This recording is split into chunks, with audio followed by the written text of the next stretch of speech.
Howdy, howdy, folks, and happy hump day! Yeah!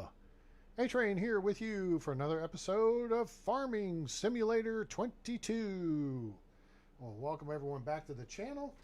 Appreciate your patience for the last few days. I had a family member in the hospital, and they're home now resting, and life is hopefully returning back to normal. So we are back to streaming, at least for tonight. Of course, tomorrow's Thursday, which means I have pool, but we'll see how it goes, and maybe we'll get some time in tomorrow as well. Hope you're having a great week, and hope things are going well.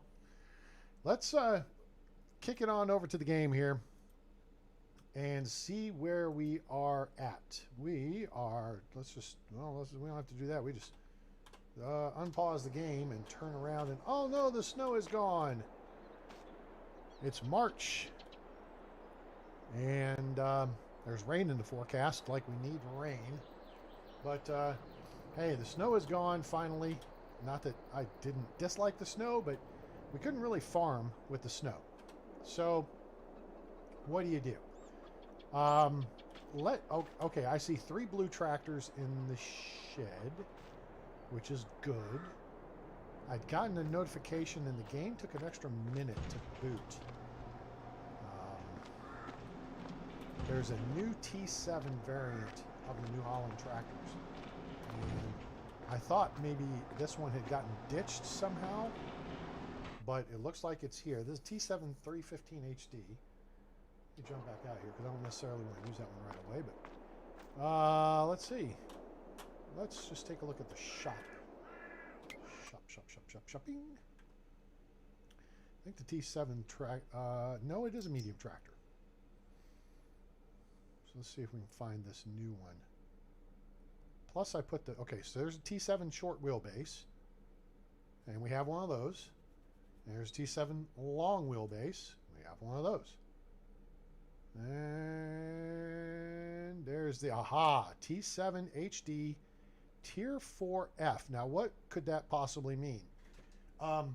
What it could mean is Tier 4 is the emission standards set forth by the, at this point, about useless United States government, or the EPA, or whoever the hell it is. They have tiers for emission standards for diesel engines. And this apply, in my experience, mostly with trains. So you had Tier 2 locomotives, then they went to Tier 3 compliance, and then you went to Tier 4 compliant locomotives to meet the lower emission standards. So I would assume this is a new Tier 4 compliant tractor. Looks like it's, now it says T7 290. It's 288 horsepower, and that's cool. Hopefully, let me check my. All right, looks like you guys can hear me, so that's good. So 288, 290, whatever. Now, that said, could a brother please get dual narrow tires on this tractor? Not in Trelleborg. No, there's twin wheels, there's rear twins, there's wide tires and weights, blah, blah, blah. Okay, we're going to zip through these. No, we're straight to twin fats.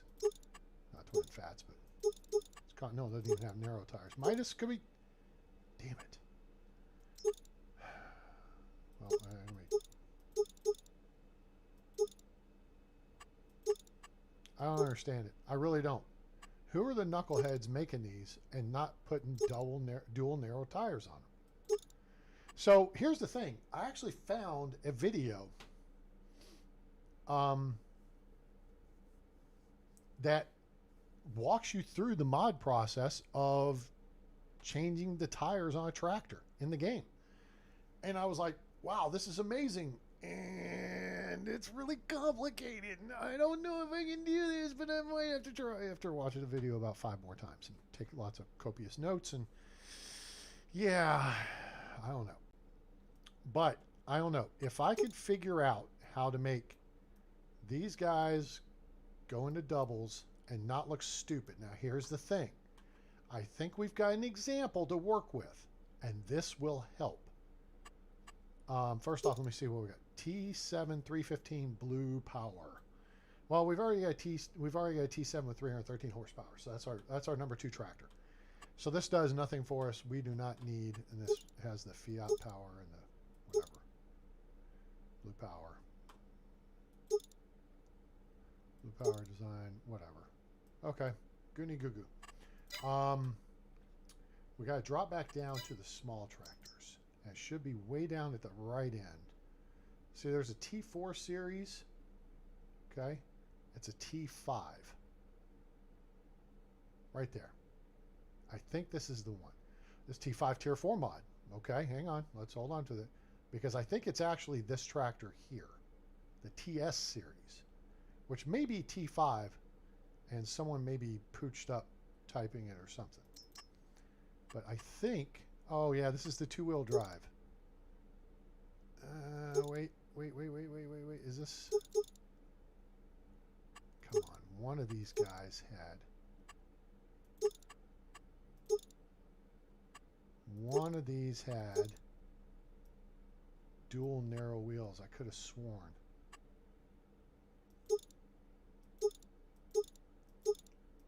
Ah, this sucks. BKT, could you bail me out? No, no. Verdstein, no. These guys are useless.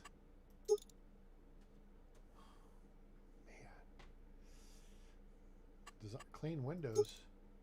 Oh, tint window. Okay. This may not be the droid I'm looking for then.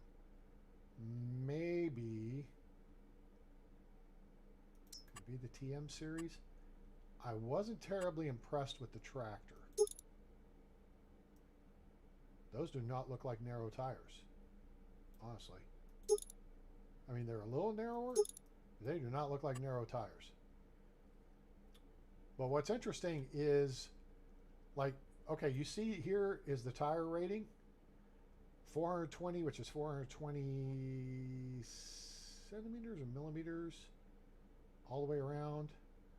85 is the rim size. Or 30. I saw this stuff somewhere. Anyway, one of these tractors has... And it's, I mean, one of the... Okay.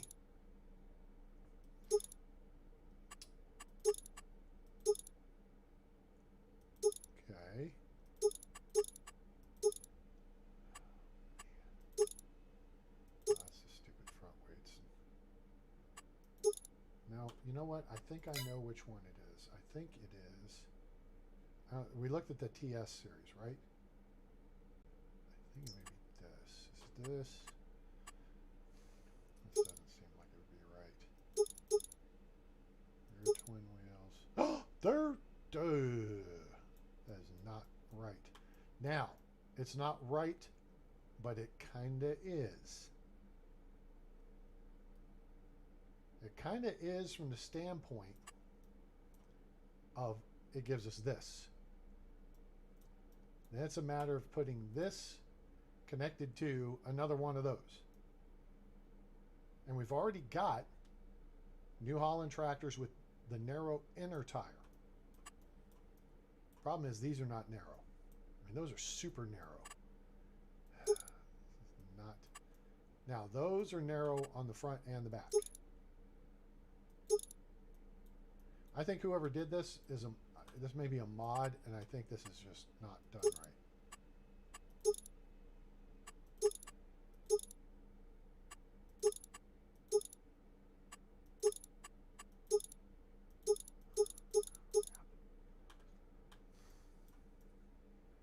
I need someone who's got a clue about manipulating file data.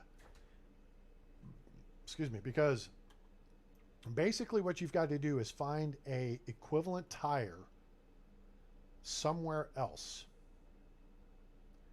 And then put it into a folder for the tractor you're modding.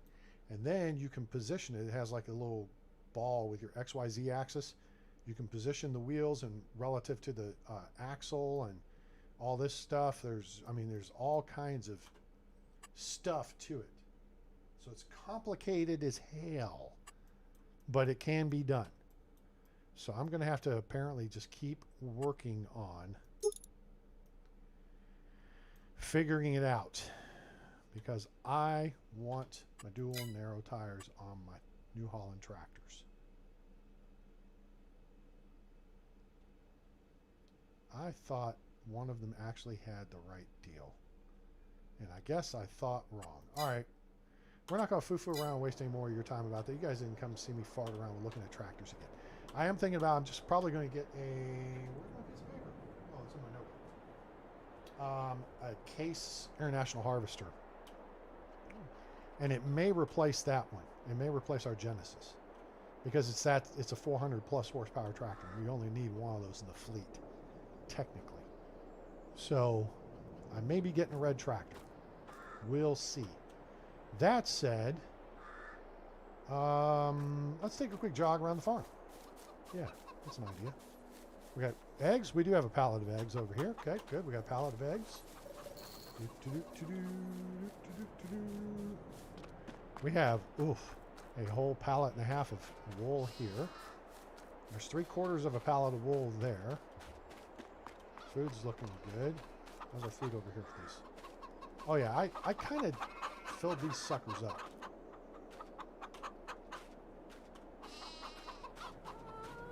We sold a bunch of chickens too. All right, there's that's 5/8 of the pallet. And there's a full pallet. So we've got 2 pallets of eggs, almost 2 pallets of wool, 11,000 slurry, 6,000 milk. Okay. Now we're going to be able to get the slurry tanker out and actually go work on fertilizing the field. And then let's jog over here, and I'm pretty sure we're going to see a full pallet of honey. Yes, we are. All right.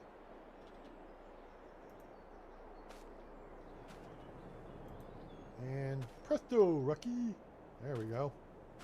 All right, so we got another pallet of. All right, let's take a look at our fields here. Yay, we can see them. So this is our canola field, and it's halfway there, fully fertilized, needs lime. Well, we already limed this thing once. I really don't want to waste the time and money to do it again, so screw these hippies. Let's jog over to our wheat field.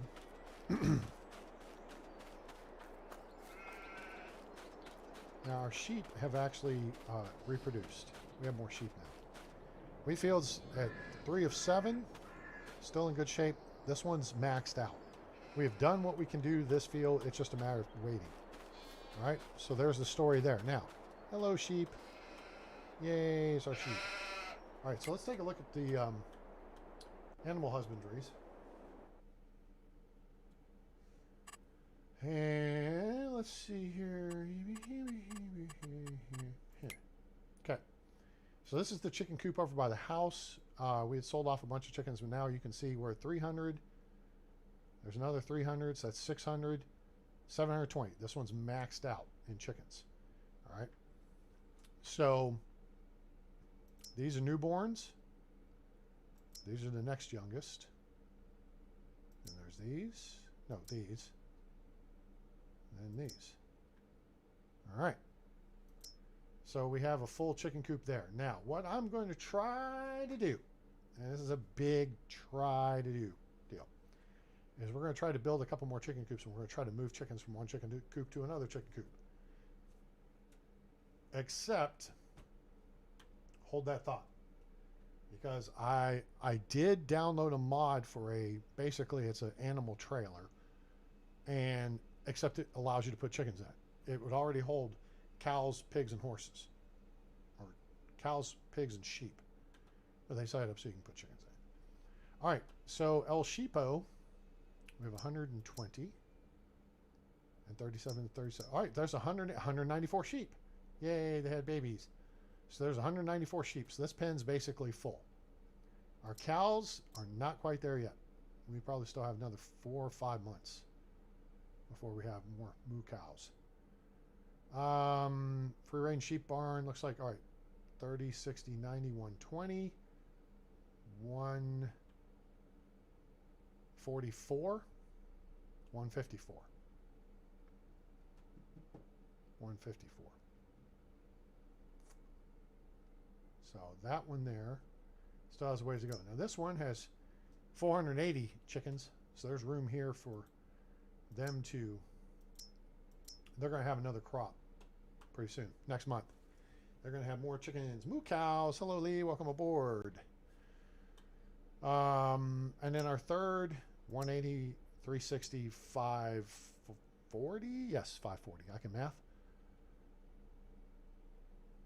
So they have room to grow. Everybody should have a pretty good amount of food. These folks could use more food.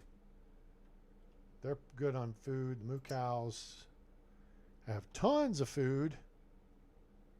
And they have lots of straw too. But they made milk and they made poo. So, the sheep are so cute though. All right, very good. So now,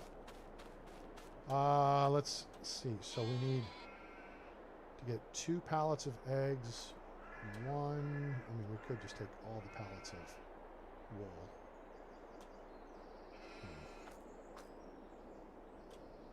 We're going to load up the couple other things. Okay. Let's do this.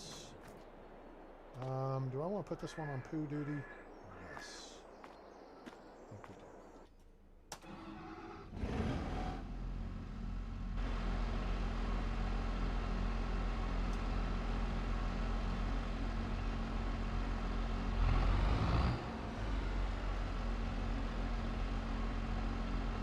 See, and now that I've seen how you modify the tires on these things, now I'm looking for errors.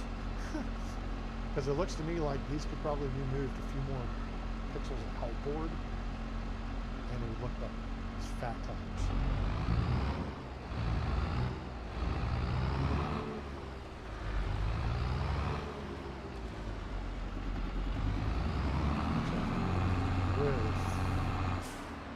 No, we're not going to do that. Yeah, we're going to get rid of the fat tires. I don't like fat tires. They're fat.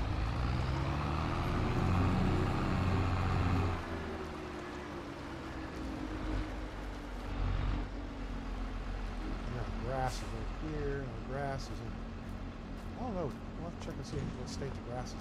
It's March. The plan is to ditch the grass next month. Let's go to NASCAR pit crew on the case here.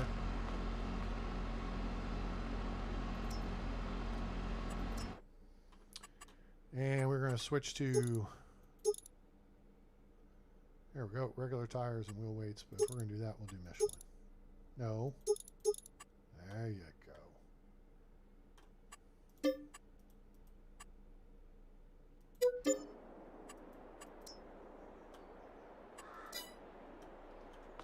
And we got all of our honey stored over here, and then we got our first crate of clothes. Oh, I guess we need to go check out the production deals. I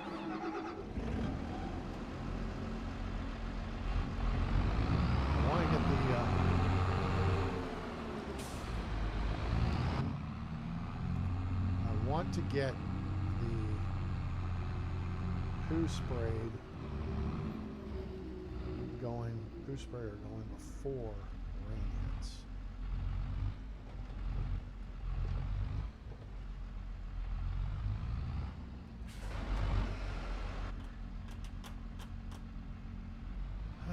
Let's see. Let's get the milk cooked up and fill the juke.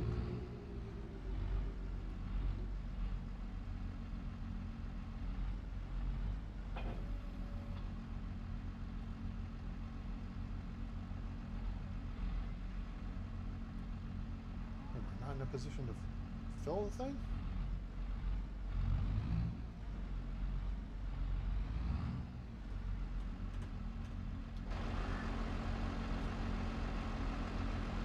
Say.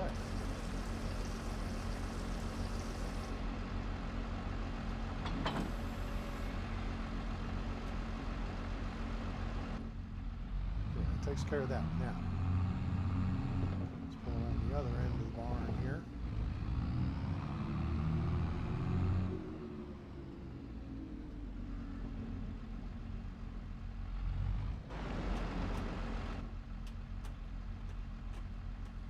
to the stinky end of the barn.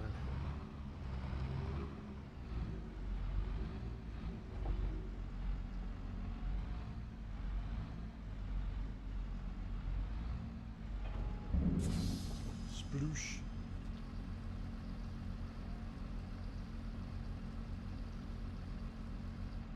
All right, we're getting pretty full, but it's still not over full, so that's good. Ugh, stanky. All right, stanky bedanky.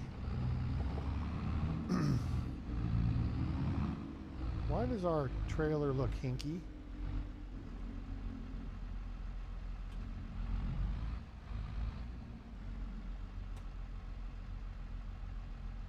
Our trailer looks hinky. Maybe it's clipping into the building or something.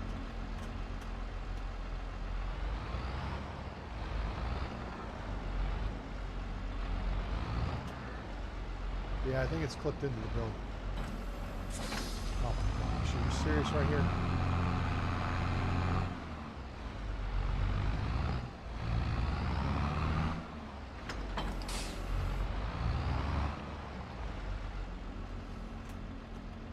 Hulk up and pull it off the building. I think that's the problem.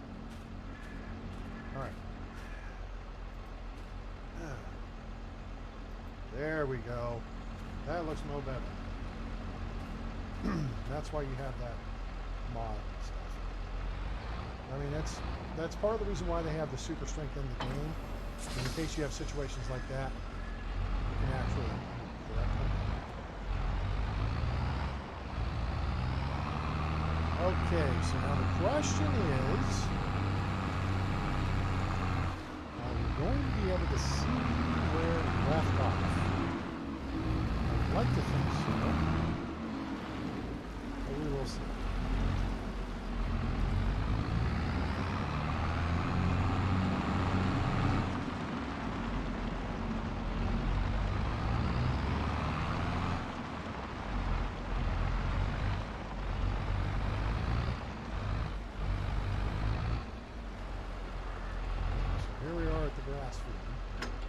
No, not that. See, it's only showing harvested in 50%. That's no good.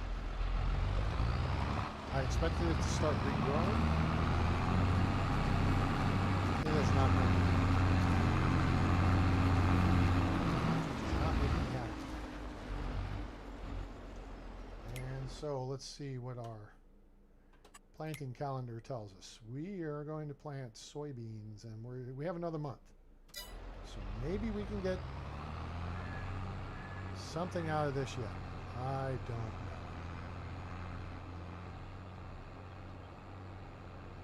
Somewhere over here was the point at which we left off. Before it started snowing, we weren't going to make brown snow because that's icky.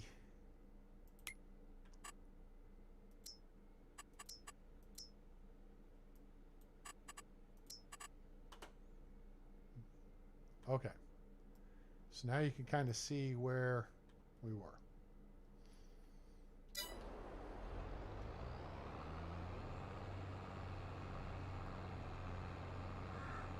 Where's this big schmitzy area over here?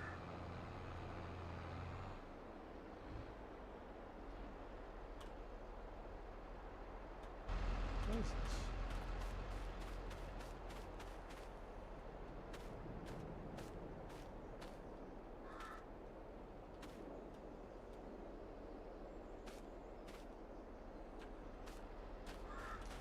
I don't understand. That looks weird.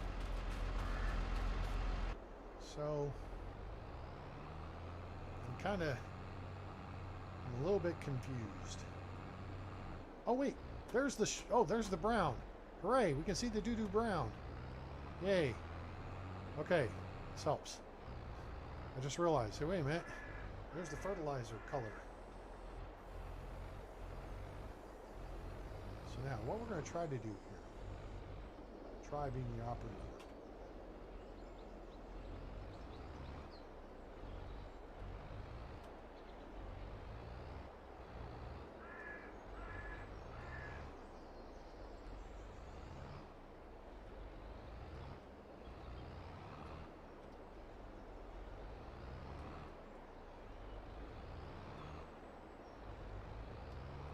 This actually looks pretty good.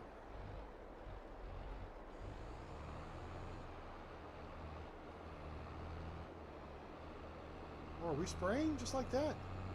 Oh, geez, we are. I did not expect it to start spraying. I hit the V button to put it down. I guess the V button also is the activate button, so Wonder Poo powers activate.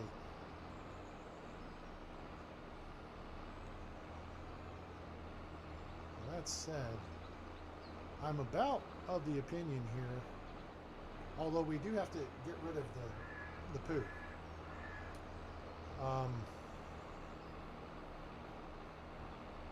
And we will use it as fertilizer in other fields. But we've got to make sure we catch those fields at the right point where we can technically fertilize with the liquid manure, because I don't think our sprayer will work with it. So, but you can see here, and if memory serves, it's going to take like 238,000 liters to actually fertilize this field. We are going through this like poo through a goose, or a cow, as it were. Hey Train, you're so funny, you made a poo joke. There's a poor taste. Poo cow.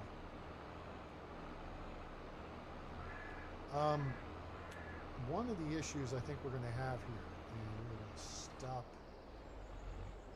Okay, good. Stop. Yeah, it was the beaky. Maybe I fat fingered the beaky actually. One of the issues we're going to have, I think, is that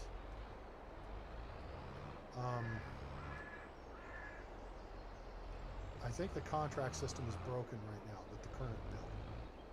The Goobers broke it doing whatever they did, and I think they said we're not gonna fix it until we do the Kubota release. So Kubota tractors and equipment are coming soon in the DLC, but I think they said that they weren't going to fix like these issues. And I'm like, wait a minute, you broke the contract system. That's a major part of the game. Don't you think maybe it should be a priority that you undo what you goofballs did to screw it up? I don't know. Novel idea. Hello, D Boys TV. Howdy, howdy. Welcome aboard. I love it too. I have my qualms with it, and I don't have a problem voicing my qualms with it. But yeah, I enjoy the game too. I think it's fantastic. Enjoy it. We got a lot of hours in it, and let's not crash into our bin, but let's keep moving because, all right, B, shoot. Okay, that was close. And that's not going to do what we need to do. What we need to do is do this, and we need to do this. And once we do this, then we can kind of do this. All right, now we can do this, and in doing this, that still didn't get us quite where we want to be. Well, the Boys TV, welcome to the channel. Hope you're having a great day. Appreciate you stopping by. Hope maybe you'll decide to subscribe and jump on board with the A-Team. We appreciate you having me here. What platform do you play the game on? You play on PC? You play on console, Mac? Or are you a farmer in real life? We've got some of those around here. This is looking pretty spiffy. Right about now, the Funk Show Brother. Check it out now. Funk Show Brother. Here we go. Here we go. Can I get to the end of this little run? If I could get to the end of this little run, that would be swell. Especially if I don't miss it. I'm getting close to missing. Oh, I think we're going to make it to the end. The end is near. Hooray and huzzah, we made it to the end. Yay. Okay, cool. So, I don't see much reason for us trying to get another pass in other directions. Let's do this. Let's fold this up. And now let's go see how this offloads from the Hoopajou.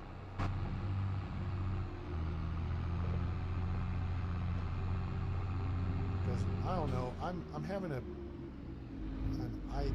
I don't know if it's an idea. I don't know if it's a great idea, but I'm having an idea that maybe We should just plow the grass field, replant it with grass, and then maybe, you know, and then we'll get a full thing of grass, and then we can switch over to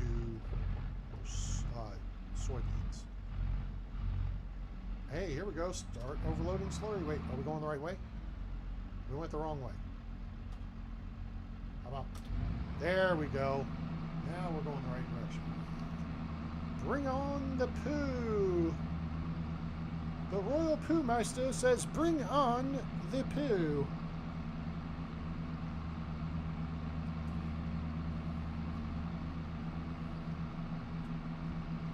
All right, we have brought on the poo.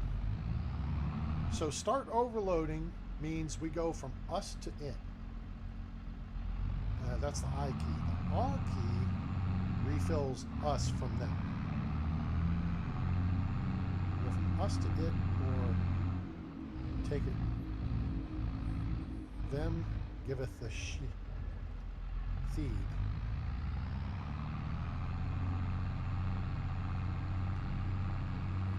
Let's go ahead and open up the dealio.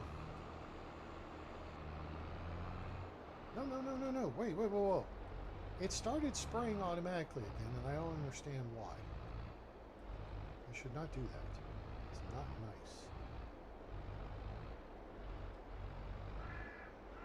Okay. Let's back this up just a little bit. Nice and easy. Nice and easy. Wait, okay. Let's go this way a little bit. Yep. Keep going. Wait, nope. Push it back. There we go. Come on.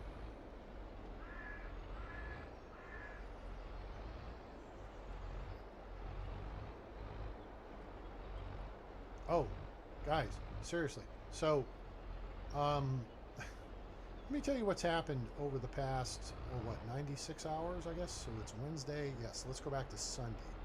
Sunday. Got to have lunch with a friend, and we went and saw Top Gun, and Top Gun was awesome. It was so cool. Oh my gosh. So yeah, I absolutely recommend you go see Top Gun in the theater. Don't foo-foo around. Eat before you go, so you don't have to spend $50 on food. Just go get you, a meal beforehand. But oh, you got to see it in the theater. You got to see it on the big screen. It is phenomenal. Now, if you're young and you haven't seen the original from 1986, watch that first. But this really, I think, will tell you kind of what you need to know leading up to that point. So, yeah, I think that will do that. So yeah, go see Top Gun. Don't wait until it's out of the theaters. Your home system will not, I don't care how big a TV you have. I don't care how big a sound system you have. It will not do this film justice. The flight scenes alone are worth the price of admission. Okay, so there's that. So, get done seeing the movie, come home, gonna live stream, chill, enjoy the afternoon. It's gonna be a Sunday fun day. We're gonna do some live streaming. Get a call about 10 minutes after I get home that my dad's in the hospital, or on his way to the hospital. And so that was like, uh-oh. So my mom can't stay alone. My parents are both over 80, and so I had to get my gear. My sister lives like 5 minutes from them, but she's got like a mid-teens daughter and a dog that's a crazy husky. Pretty as can be, talkative as a lot of huskies are. But anyway, so yeah, logistics became a major issue, and so I had to grab my gear and drive the 40 minutes or so out to where they live. Caught him as they were waiting in the ER at one place, Waited like an hour, still hadn't been seen other than triage. Finally said, screw it, we're going to another place. And so, all credit to the folks at Baylor. Scott and White, Baylor Scott and White, did a fantastic job taking care of my dad. Thank you all very much. And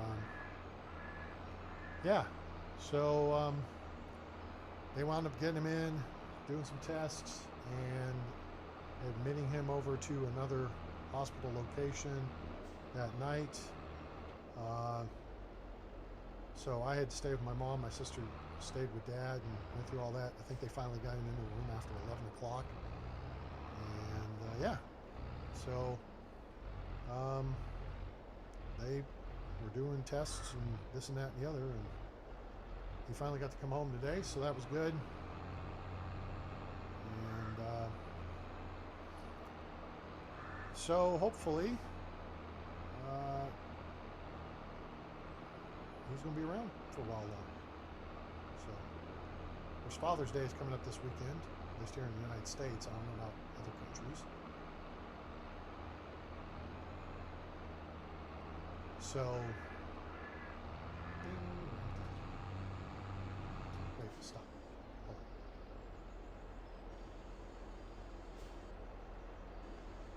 on. V. So, yeah, that's the story. Now, I had one night I came back and stayed here because I had contractors coming to my apartment the next morning early, and I had a job early the next morning. So, unfortunately, by the time I got back here and we had to do a bunch of cleaning work and stuff, which turned out to be somewhat pointless because the contractors actually did their work outside my apartment. They were adding insulation above my attic, or into my attic space. Unfortunately, it turned out that the best way to do it was to go through the ceiling in the breezeway outside my door. And so, that was a big deal for me because I've been arguing with my apartment complex people for 3 years now to increase my insulation. Well, let me just take a look here.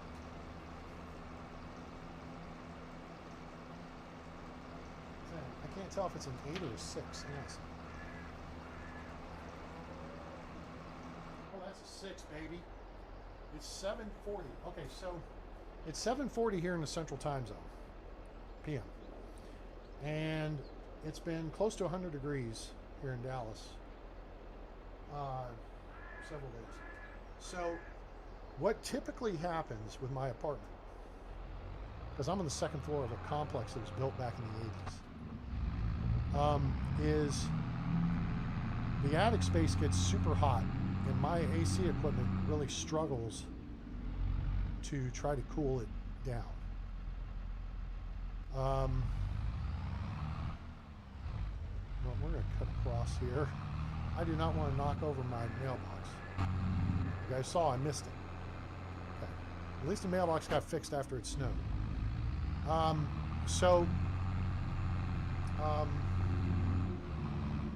Anyway, so what would happen is I could set my AC to 78 degrees Fahrenheit. And about 3 o'clock in the afternoon, the AC would start running to cool it down.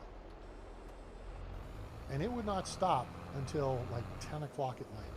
I mean, it would still get up to be like 80 degrees in here. So 2 summers ago, they replaced the outside unit when it broke, outside AC unit.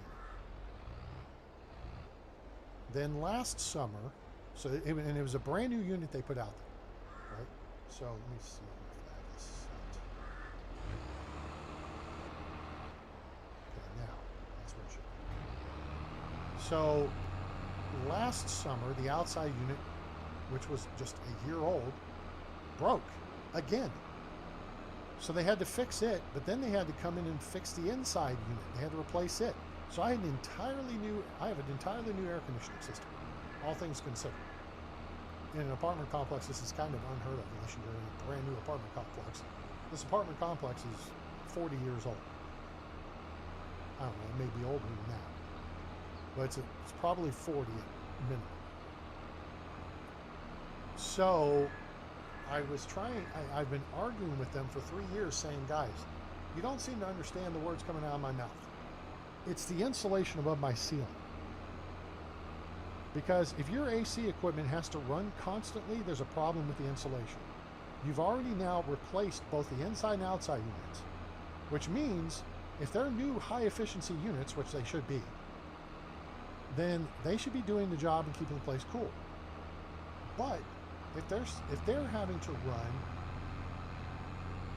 for extended periods of time, and they are, there's something else wrong, and that would be, I don't know, maybe there's not enough insulation. I don't know who thought of that. But, so, after arguing with them, finally the manager agreed to get them out here, although it was supposed to happen last year.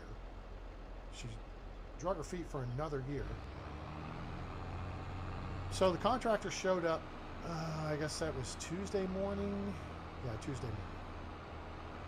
And when they were done, the guy said, no, you had insulation above the living space and the bedroom space, but above the den, it was all tamped down. Well, I've had a series of roof leaks, and over time, there have been a series of roof leaks. There's a chimney there. And so it makes sense. That's smushed the insulation into oblivion.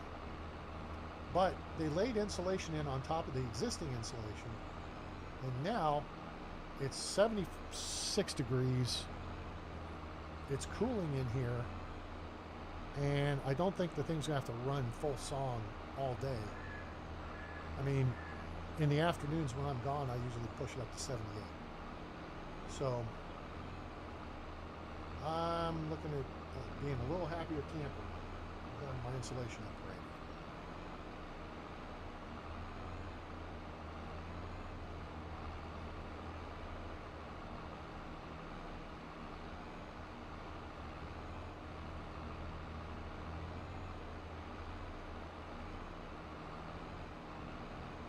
Saga of the insulation.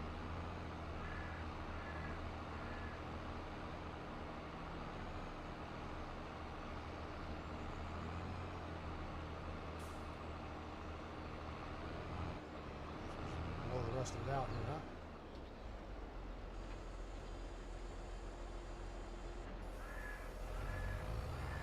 huh? Okay, so now my question to myself is, self, are you just wasting time at this point? Should you maybe just plow this field and I suppose I could cultivate it, because I don't know if the grass field's going to regrow. I would expect it to regrow. Could somebody, riddle me that? Is it maybe it's just got to go a few weeks or days or months or something? I don't know. But one way or the other, it's got to regrow. Now, I've just had a thought, and I think I'm going to agree with myself on this. My thought is this: it's taking a lot of time to run over and run back. So maybe I should either use this tractor or another tractor, and I might as well just use this tractor. Park this here. Let's just go get that big old bin of poo and bring Mohammed to the mountain.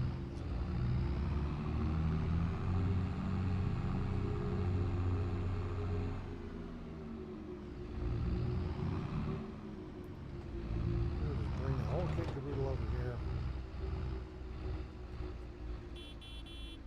Ooh, cows.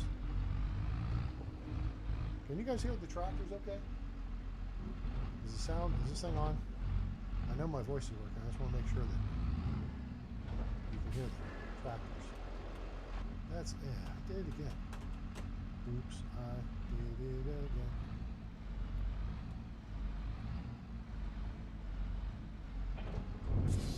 again. Ugh. Now the nice Well, okay, it's not that there's a nice thing to this. It's pulling a trailer full of liquid poo. But it's only half, I mean, it's not even half full at this point. This is going to be barely a load, a little more than one load. I hope this stuff doesn't slosh.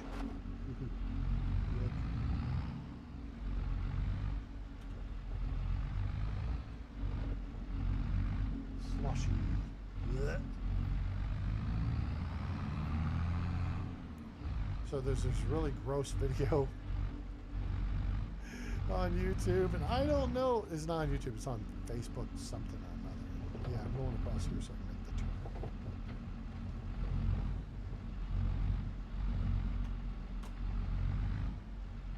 I wonder if I can start overloading from here. If I get this close enough, it will allow me to overload. This, maybe this, maybe this. Keep going. I was watching a great video on backing up tractors and trailers and stuff. Part of what it says is keep the tractor in front of the trailer. Now, if we hit this, it doesn't do anything. Okay, so let's hit this.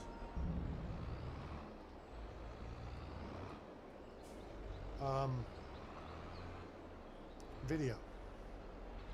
Unbelievably hilarious and disgusting at the same time. So there's this kind of chunky, I don't know if she's Asian, I'm not sure, Hispanic, anyway, woman. And she jumps up on her boyfriend, and her boyfriend's kind of a big burly looking guy, big strong guy. Jumps up on him, and then she's going to crawl over top of him. And her head is down literally at his butt. So her knees are up on his shoulders, facing forward. And her head is down at his butt. Okay? And you can see his head. He's wearing like basketball shorts. So basketball shorts come down to like almost your knees. And then something happens.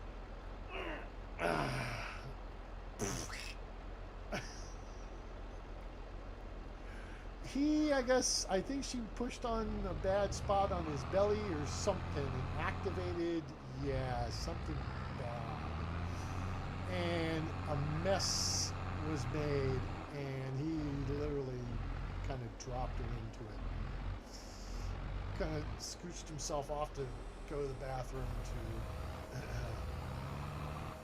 clean himself and other things. And she's like, so it's rather funny and disgusting all at the same time. But I have to, wait, it didn't, oh jeez. It didn't start going, because I guess if you put the thing down, it starts automatically. I don't want it to start automatically. So my question is, and this doesn't just apply to this video. You guys have seen videos online. Facebook, Instagram, TikTok, whatever. Where people just do incredibly stupid and embarrassing things. At what point do they decide that this would be a good idea to share this video? This stuff, my generation, we didn't have this problem. Okay? If something like this happened, it's shared in drinking stories years and possibly even decades later. I guarantee you, if I got together for a reunion with my Air Force buds, there would be stories like this. Billy Evans' soju experience, or Matt Trumbull in the Philippines, or whatever. But everybody's got a camera these days. And if it's you and your significant other or whoever, and you do something utterly stupid and embarrassing, like this couple, what in God's name are you thinking releasing this to the world? Did somebody magic, I mean, did the end, they're like, hey, Hey, there's a couple guys at the NSA. Hey, Jonesy, check this out. Check this out. Dude, look at this couple here. Look at this. They filming this, and this just came up on the feed from the camera. Check this out, dude. So Jonesy's buddy, and they're all looking at it at the NSA, because the NSA tracks everything, right? They're tapped into everything. They're listening in on this conversation now. So Jonesy says, hey, you know what? Yeah, I think the world needs to see this. And yeah, so they find a way to leak the footage. Or something. I mean, it's like Jackass, the movie, which I've never watched. And I have no desire to watch, because making people famous for being stupid makes no sense to me. I can't get to 800 subscribers here on my YouTube channel. I don't think I'm stupid. I think I put out informative and interesting and compelling content. Now, maybe I have good days and bad days, but you go and slip and fall and look like a complete idiot, you'll get 1 million hits. You'll go viral for being an idiot. And somehow, bringing this upon yourself. And I think that's just how dumb society is done. Making celebrities out of anybody for any reason. I don't necessarily want to be a celebrity. I'd like to expand my audience. I mean, but it's not like, my character. I mean, if I jumped out of this tractor and started dancing in that huge thing of poo, it wouldn't be the same, I guess. If you did it in real life, you'd become a YouTube sensation. You'd say, what an idiot. Share this video. And 10,000 other people say, what an idiot. Share this video. And it goes on and on. I don't understand. I really don't. Somebody help me understand. Is this just idiocracy in our world now? Because that's what I feel like it is. People are famous for being famous. They've done nothing in their lives like the Kardashians. Daddy made all the bucks, and then you have all these, not necessarily genetically modified, but scientifically modified women. And then there's the individual formerly known as Bruce Jenner. I mean, it's just insane. Our world has gone insane. So it's hilarious to watch the video. I guess maybe I'm part of the problem because I shared the video. I shared the video, though, honestly, in a place where people would appreciate it. And I say that because if you haven't been in aircraft maintenance or in the military or apparently in the medical field, we have a very warped sense of humor. We deal with life and death situations every day. Civilians and those not in our profession don't get it. Okay? We will make fun of anything. Why? Because it just is what it is. It's life. And, if people die or, you say something funny or whatever, it is what it is. But we find the humor in just about anything because part of it is a defense mechanism to maintain your sanity. And being in the military, that's part of it. I don't know if you'd say perverse sense of humor, but yeah, I guess you would say it's a perverse sense of humor. Now, we weren't killing people because that wasn't our job. Our job was to fix airplanes. And our airplanes were actually rescue aircraft, at least before they became special operations aircraft. I mean, it's not like we had guns on board. We didn't shoot people. We didn't bomb people or anything like that. We refueled helicopters in flight. And the original mission of the aircraft was actually to support search and rescue over Vietnam. So, but we have a rather robust and perverse sense of humor. So, yeah, my aircraft maintenance buddies on Facebook found it hilarious. Although some were like, what in the F did I just watch? And others were like, I can't unsee that, and whatever. And it's hilarious. Because why would you put yourself out there that way?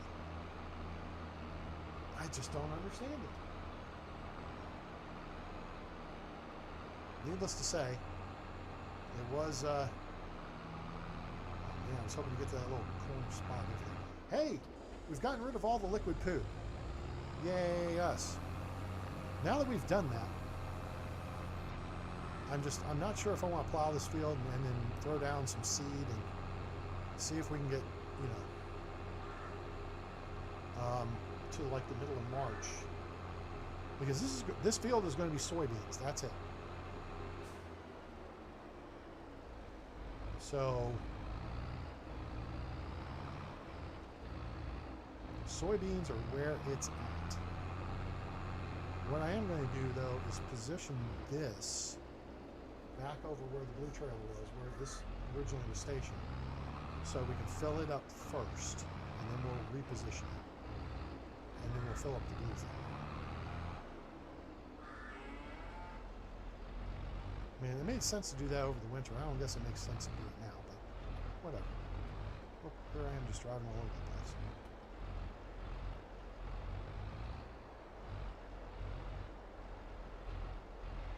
Okay, I think that'll do.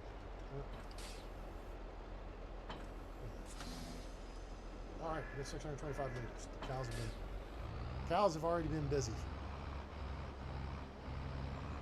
I think I need the lights on. Okay, so let's go get the poo bin. The poo paddy wagon, whatever we want to call it. The blue poo bin.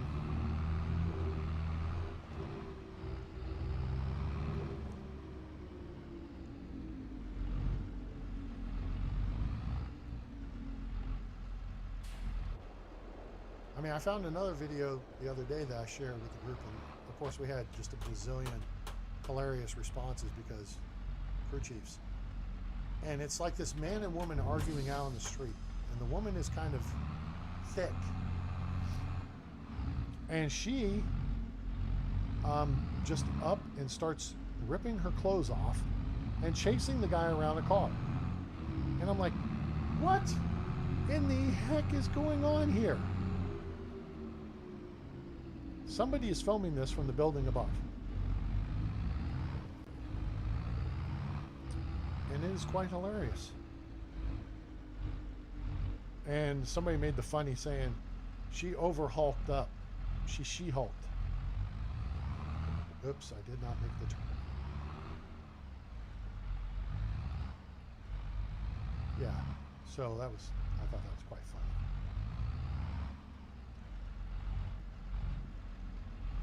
All right, this looks like a good place. Whoa, hey, ho, what happened?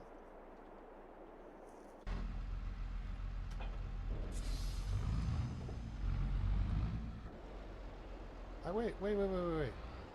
No. Thank you. All right, very good. All right, for now we are done with this tractor.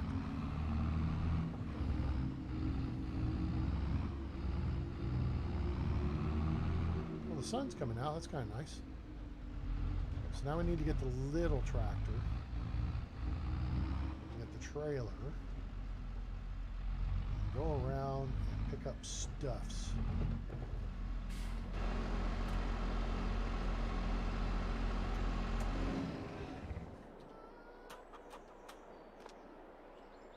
And you know what? Now we can actually wash this guy.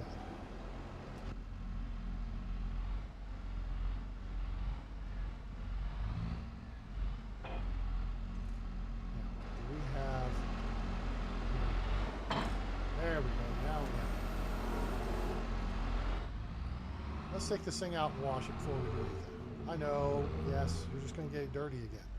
I understand. This thing's been waiting for a bath all winter long.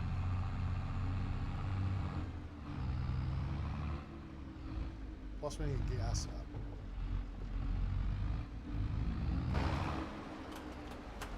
See how we have the narrow tires? Wouldn't it look so much better if those were dual narrows? Oh, so much more awesome. Oh, wait a minute. Wait a minute. Now that the snow is melted, we can make an adjustment here. Or an addition, I should say.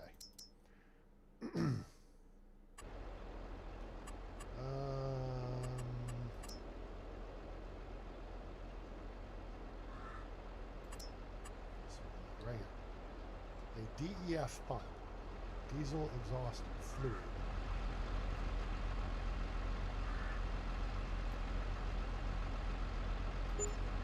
Cool. Now.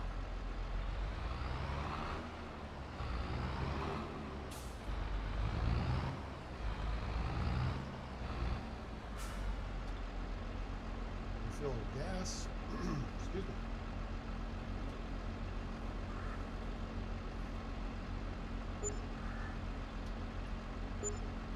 DEF took nothing. Refill.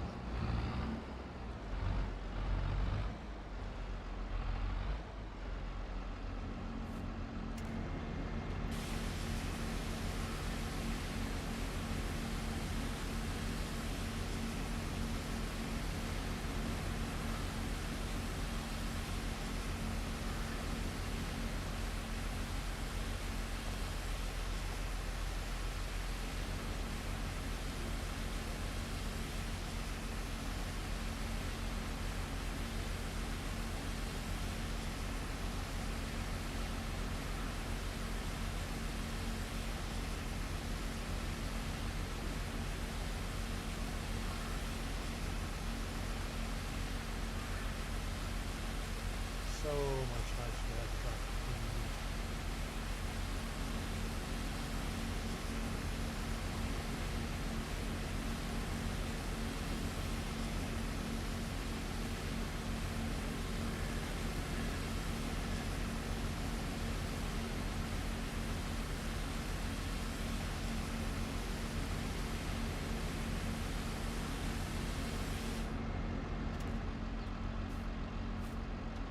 Ah, isn't that nice? Nice clean tractor. Gray and bizarre. It needs a little paint work. I think we gotta go to the store for that. So we're not gonna worry about that too much. Now, here's something else we need to do. Now I think let's get the trailer out first.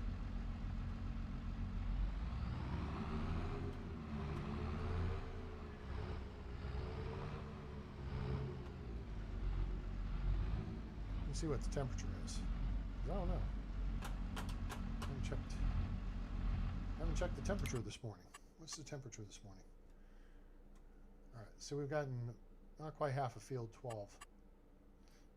Don't know. Holy crap! It's 51 degrees. That's like comfortable weather. I need to get out of this winter gear. Oops.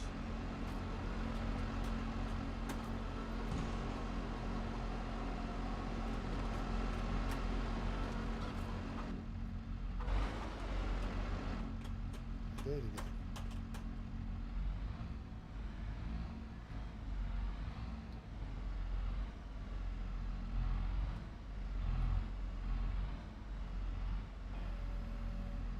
I like how little movement the trailer makes. That means I'm backed up really close to where I should be. That's a good thing. I like that. Okay, let's see. Are we going to do this the right way, or are we just going to do it the easy way? You know what? Let's do it the right way.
actually shaking the tractor.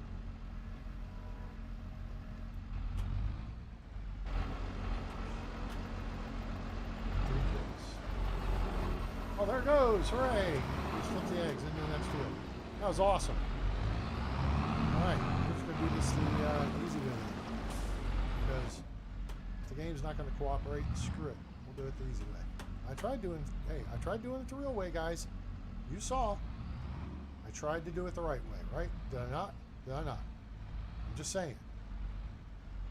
How much am I supposed to try doing it the right way if the game's not going to let me do it the right way? Right? That's what I thought. Okay, so let's go over here and let's get let's hulk up here. Get the eggs out. Whoever's yard this is.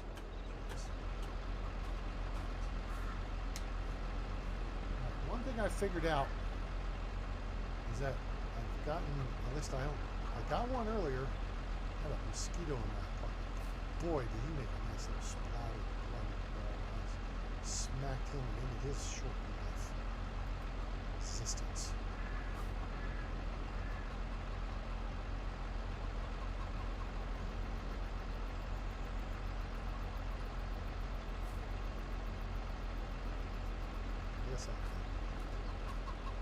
Yeah, I guess that.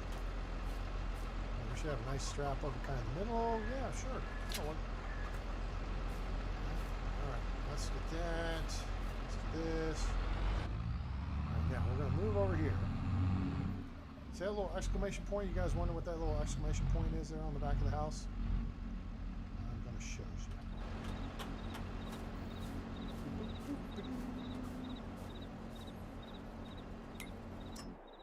That's our wardrobe thing. Now, before we do this, I'm going to go back to the weather report. It's 51. Oh, no. Temperatures. Wait, what? It's going to go up to 53. Then it's going to rain to 8 and 9. Drop back into the 40s. Then it's going to, winds are going to come around out of the south. And it's going to warm up into the 60s before it cools off tonight. Okay. So, I was trying to determine what I was going to wear. So let's go here, and let's go to, no.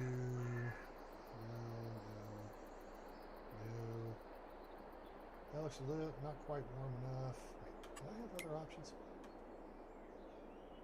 A sweatshirt or a hoodie seems appropriate. There's not a New Holland hoodie.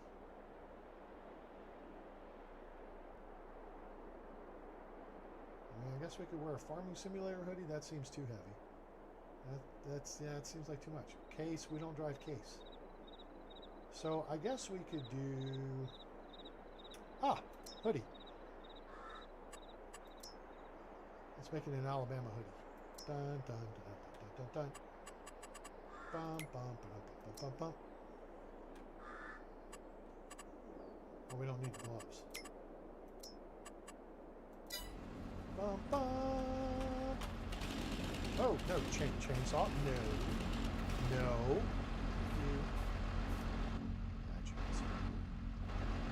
Alright, so we'll just have our Alabama hoodie on. Hooray.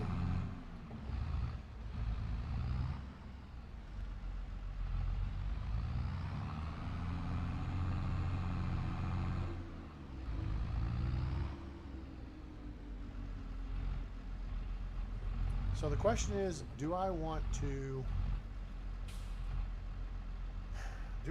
plow the field and plant grass and see how that works out? Or do we want to wait and see? Because if we wait and see and don't get any results, then it's a waste of time. And we could get the big dog. We could get the big dog on the case. Let's get the wide tires on. Although his look like they're actually properly spaced. I don't think this is a mod truck.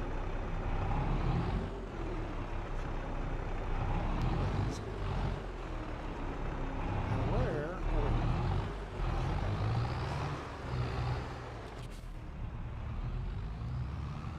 Let's just plow the bloody field, shall we? I think we shall. And then we'll just plant grass. And when we plow the field, we should get 100% fertilization.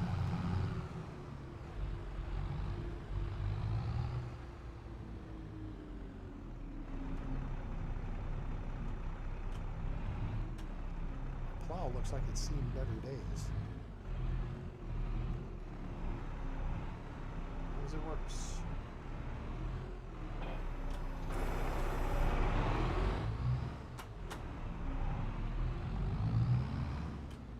If it's stupid, but it works, it's not stupid. Ignore that guy. All right.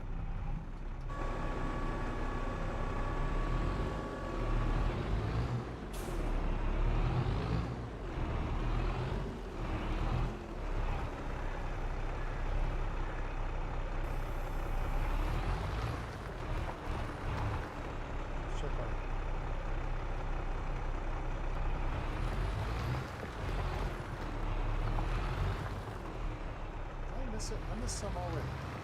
Gee, many Christmas, A-Train.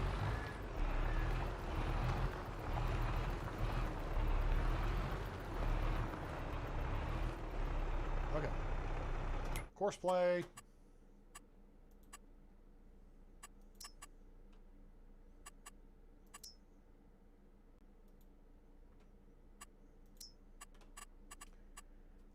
We'll do 3 headlands. We will sharp the corners, clockwise, headland overlap, 4%, not much. We can skip every other row. Generate. There we go. Okay, cool. Now we're going to hit escape, get out. We just want to roll up to that blue arrow. Green arrow, blue arrow.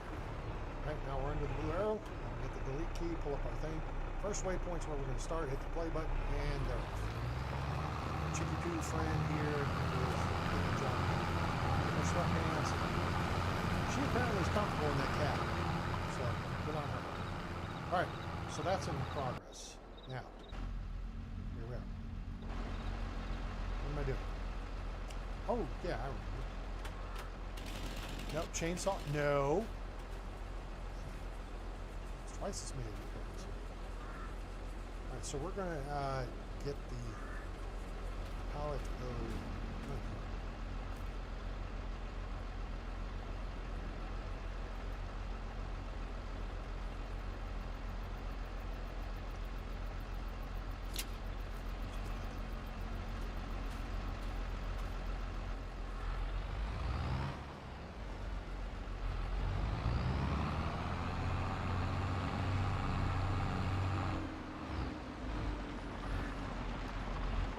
Hope everyone's enjoying the show. I'm A-Train. Welcome you back to the channel. Haven't been here before. Welcome to the channel. Hope you'll like, share, and subscribe. Show us some love. You can use it. I got a new subscriber earlier. It's funny because I had like 597 or 797 the other day. And then it dropped to 795. And then I picked up another subscriber earlier. So that was awful nice of them. What was her name?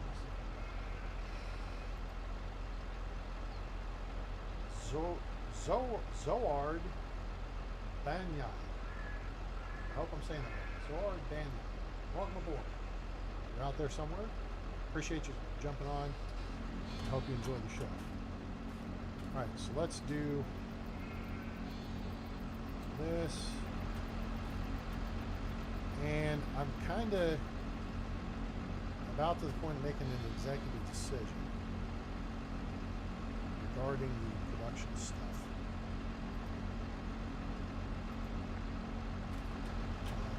We may be getting rid of the productions.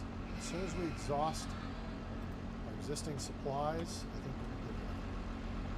Now, wool, I think we can keep because it doesn't go bad.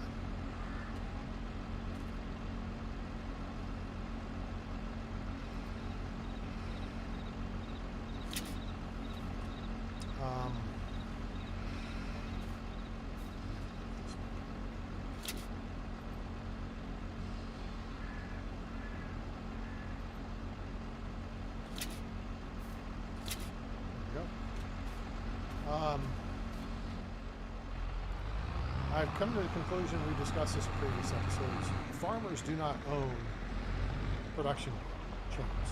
They don't. They farm. That's what they do. The business owners own production chains. So It's a waste of our time and resources, even though it's profitable. It's profitable for us to do what we do as farmers. That makes sense? That's profitable. But for us to own like the spinnery, so we can take our wool and turn it into cloth, and turn around and resell that cloth to our tailor shop and whatnot. It's not realistic. It's not. Yeah, there's money to be made there, but we're focused so much on doing that, we're not focused on farming. And this is farming simulator, not production chain simulator, not industry. There's other games for that.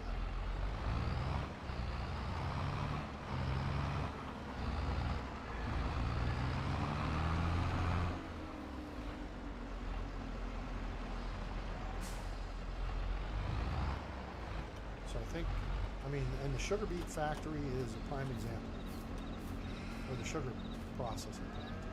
We're having to go down there and spend a whole lot of time down there farting around with that stuff and not actually farming.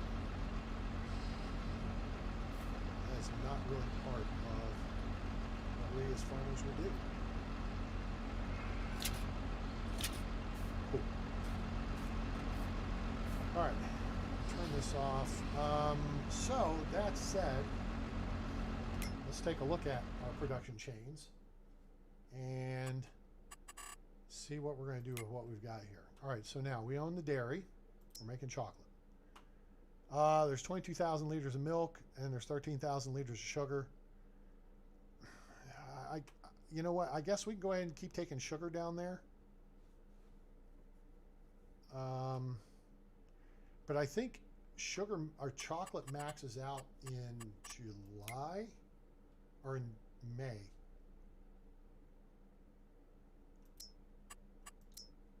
June. It maxes out in June. So I kind of want to get rid of it in June. But I don't think we're going to have all of it produced by then. Now, there was more to what I was trying to do there. We're producing wool and cotton. We're making fabric.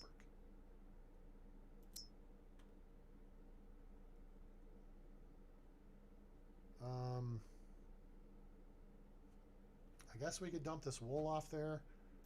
Sugar beet sugar, God knows we've got a lot there. But we're down to only 56,000 liters. Okay? So that's what's left there that we dumped off from last year. In the tailor shop, all right, so we're going to work the things we've got. I think I'm going to take the wool over first. And handle that.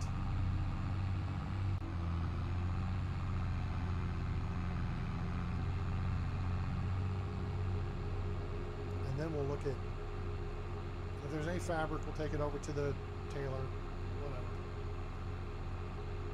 And then we'll see if there's chocolate and we'll sell it. Or maybe we'll stockpile it, just let it sit there. It's not like it melts. I don't know, it's kind of weird. We got production chains. I've just,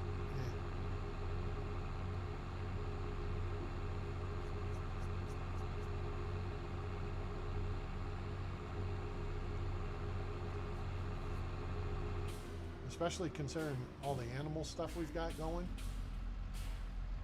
I mean, that keeps us busy. We have 4 different animal husbandries, and we're looking to add more. We're looking to add 2 more chicken coops and upwards of 3 more cow pens.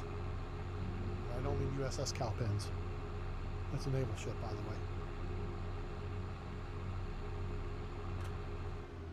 Wait a minute. What is this?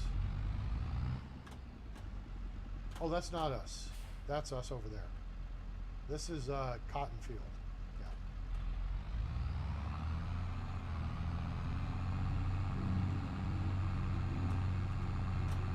I don't know if there's any contracts to do. Oh, there are. Okay, we got a couple. can go do those.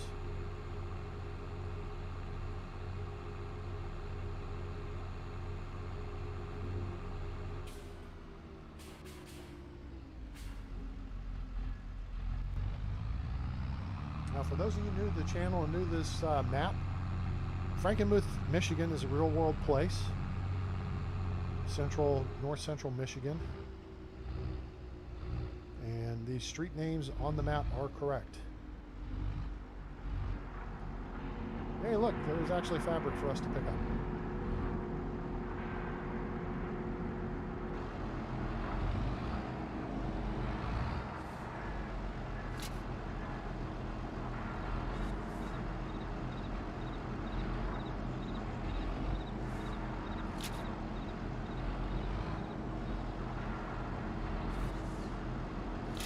Okay, here we go.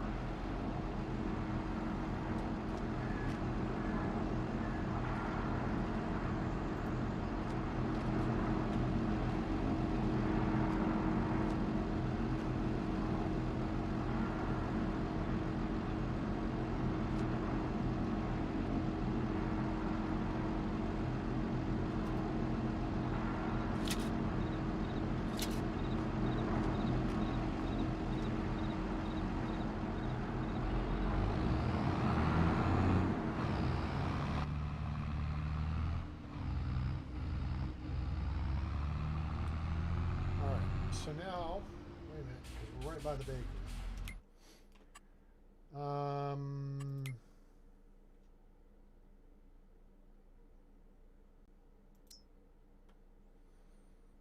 Eggs are not exactly in season right now, but you wouldn't, I'm sorry, you don't sit on them, so to speak. Where are we? We're right next to the bakery. Fast food restaurants offering the most for them, so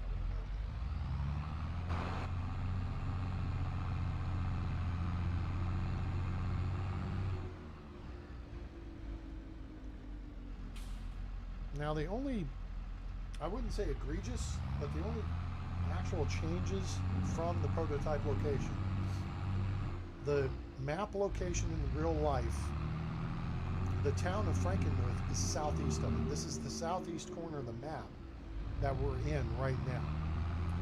And so what the map maker did, instead of this being farmland and houses, which is what it is on the real map, is they made all the production stuff over here, all the sale points. So they did a really good job of, compromising.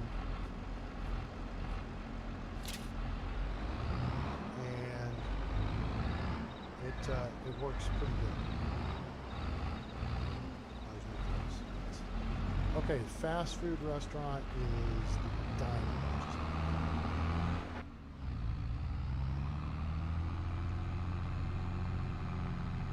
Also, there's no train in the area.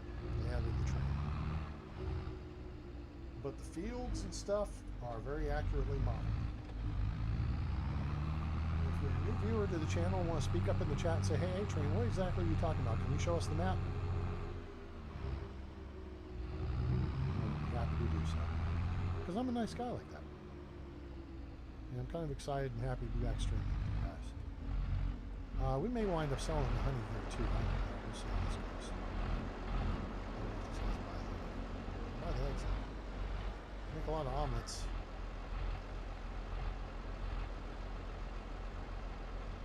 Come on.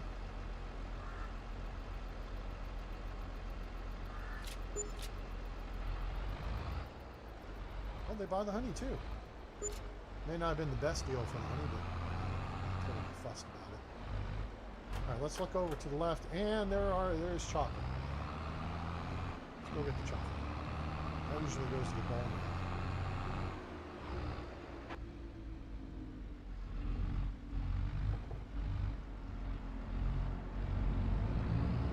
This is the dairy where you can take milk and make cheese or butter. Or you take milk and sugar and chocolate, which actually, all in all, is the best exchange, I think, of the various things.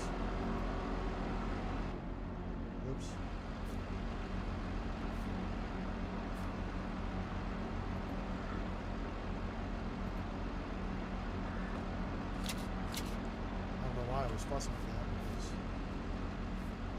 we're just going to the bowling alley, which is right over to our left. Which is right to our left. Chocolate. Oh, the grocery mart is actually paying a couple bucks more. All right. We'll go there, which is right next to where we are. Well, it's the other side of the Chamber of Commerce. Oh, jeez, look out. Watch out for that tree. George of the jungle. Watch out for that tree. Oh.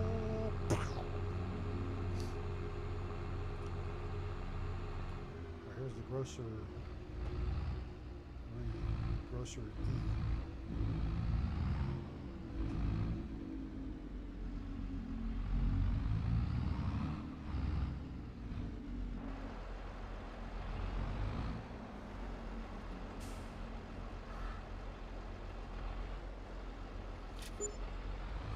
There we go.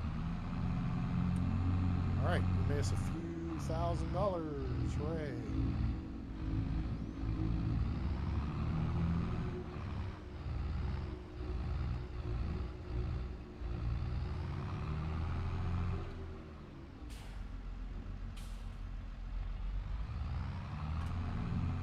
You may say to yourself, hey train, why is there no traffic? Because I turned traffic off. First off, it's a tax on the processor, and second, it's a pain in the butt. Turn off wild animals and traffic. My processor, my system runs the game pretty well, but those are just a couple things that are not necessary, I think, and help free up resources. Now, all that said, we want to go clear out some of the sugar from the sugar mill. I think maybe we need to. There we have, wait, oh no. Oh no. I forgot. Have you ever forgotten? I know I do. I forgot. I wasn't going to do the front loader thing anymore because I brought the forklift back to the farm from the sugar mill. Oops. Goobered that up, didn't I? Well, nuts. So,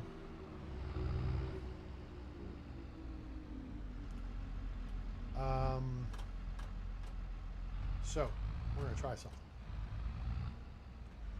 Let me jump out and let me jump out.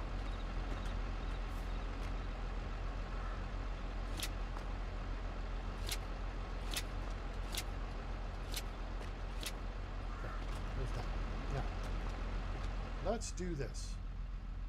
X, let's see so you can see what's going on. As the trailer nears.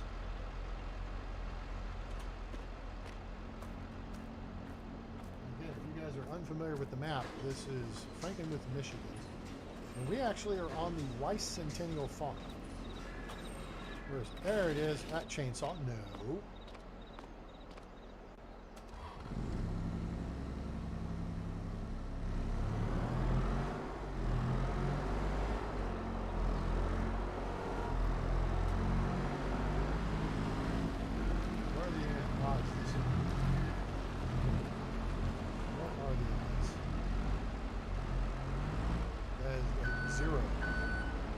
That's what the odds are. You know what?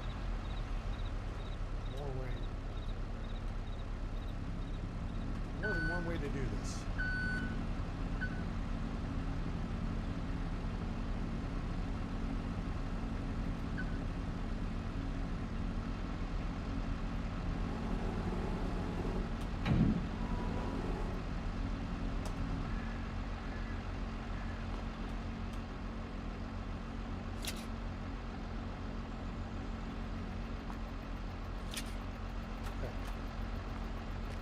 Forklift is now secure.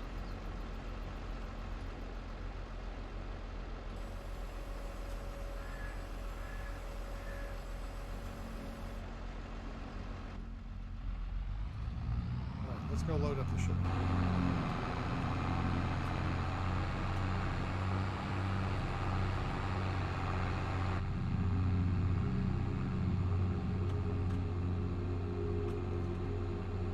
Yes, I know. There's rocks in the field. I'm not terribly fussed about them because we're going to plant grass. Now, when we switch that to soybeans, and in fact, even after we seed it for grass, we'll probably go ahead and roll the field anyway, just give someone something to do. But, you know.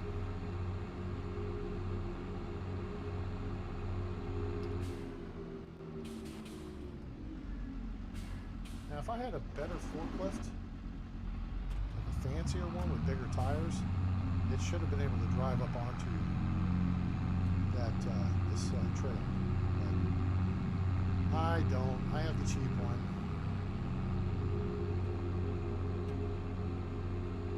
I almost feel like that could all be farmland. Buy this property and the house could stay there because we can't get rid of it.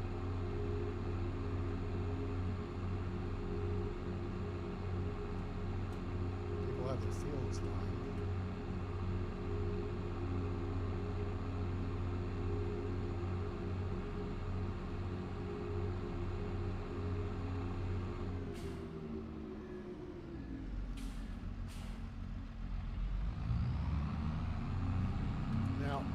Map, there's actually a farm right here on the left, but they left that spot blank.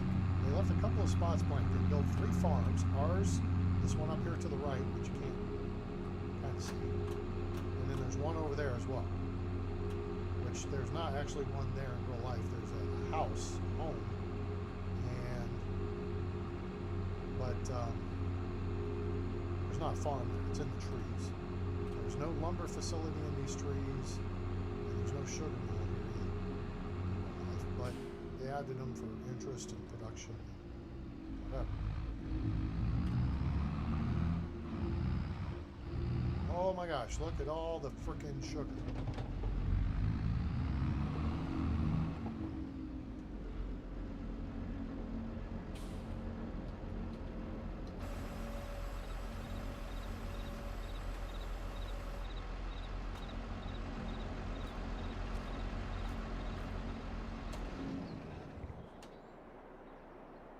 This might take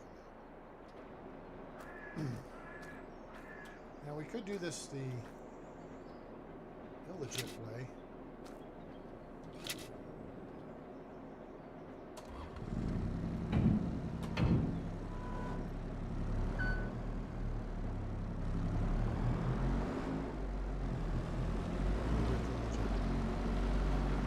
And yes, we have a buttload of sugar stack. So there's a couple ways we can do this.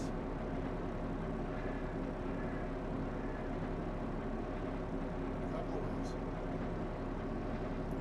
We can do this the quick and dirty way, or we can do it the legit way with the. We can do it the legit way with the. So you guys tell me how you want to do this. See, because again, this is productions. This is where productions has come to. Instead of me just going and selling the sugar beets, which was dumping them over there, I bought the sugar thing and dumped them over here. Now we have to come and pick up the sugar, take the sugar somewhere else to sell it.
what? Wait a minute. Hold it.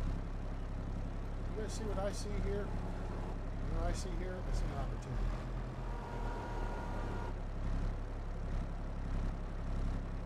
I see room for 3 pallets across. I had not considered this.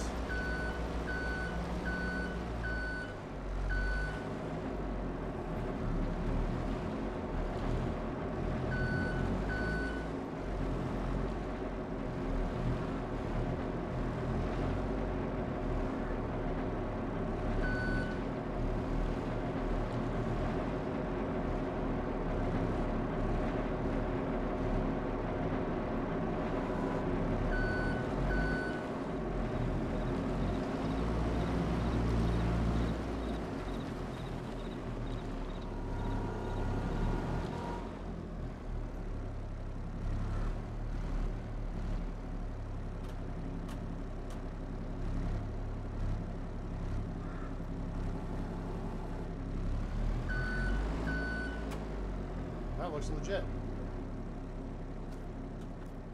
Yeah, it would be faster, but you know, why did I bring the forklift over there? Ah, dang it.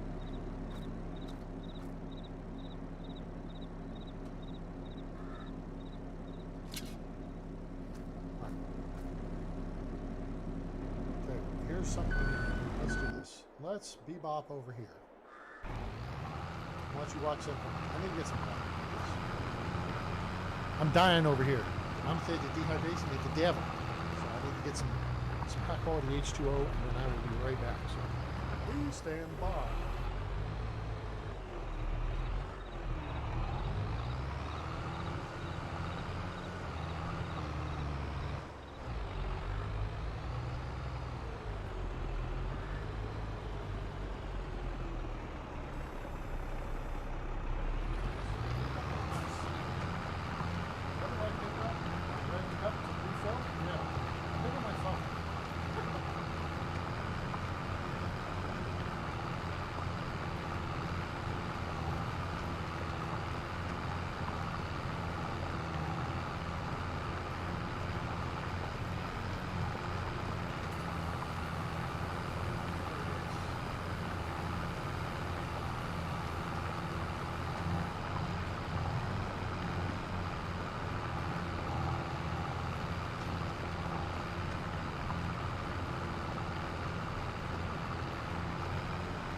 I'm excited.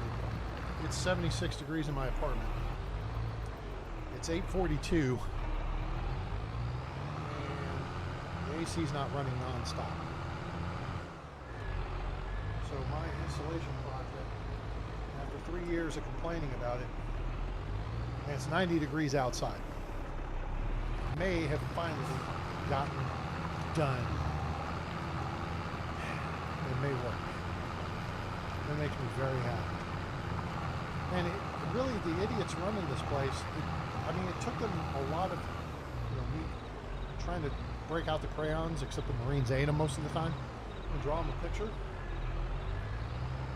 If your air conditioning is running non-stop for 8 to 10 hours a day, that's not good on the equipment, okay? And newsflash, I know, right? That it might be hard to understand that, right?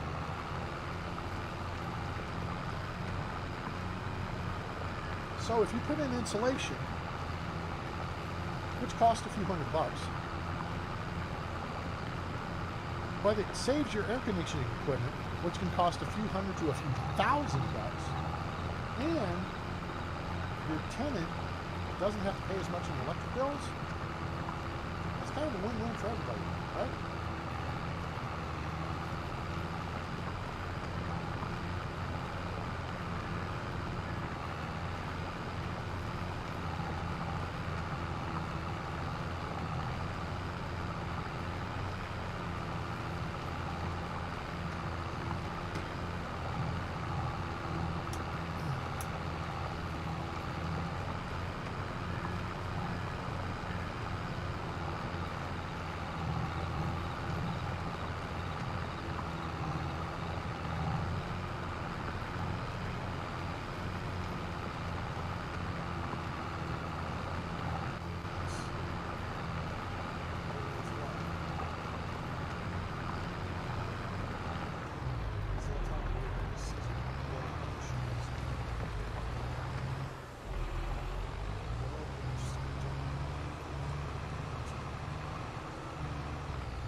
So now,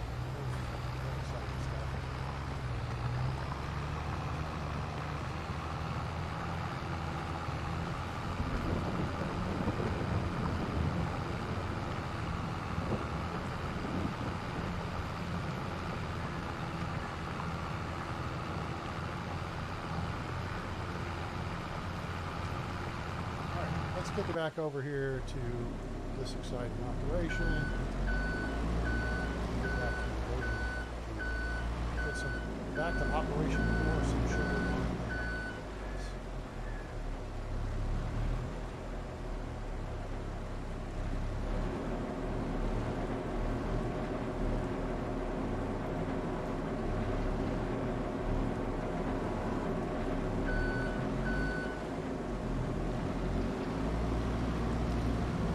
Take 12 of these at a time. That would be stellar. Oh my gosh, that's rain. I was like, what the hell am I hearing? Oh, the rain has arrived a few minutes early. And of course, it can't just rain, it's got to thunder. So,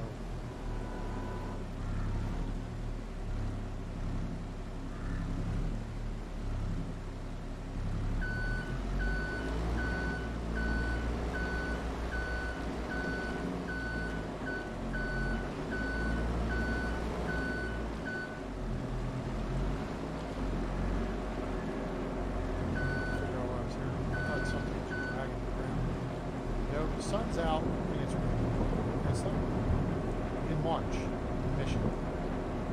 You know, guys, don't be lazy. Set up 2 different weather systems. One is just rain, one to be thunderstorms. You can do severe thunderstorms because you got hail in here somewhere. You have to see it. That's what you see.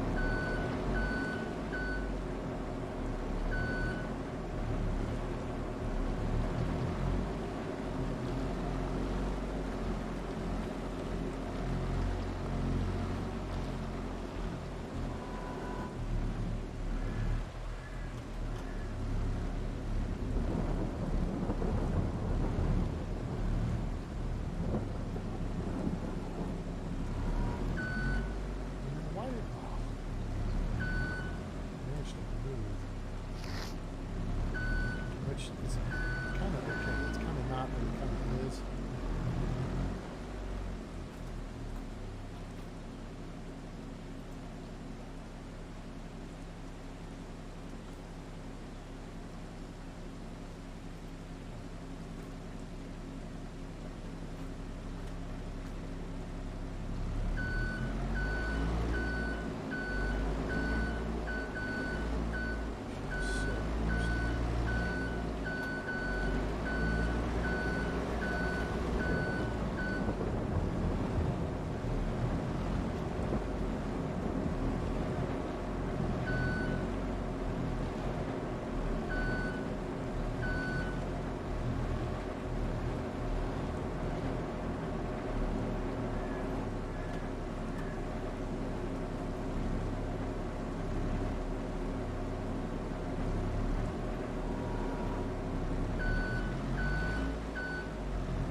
I almost think we could fit 15 on this thing.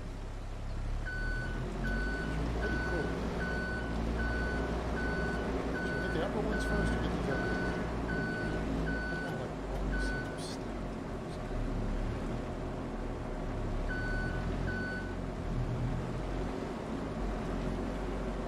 So the sugar mill produces 12 of these a month.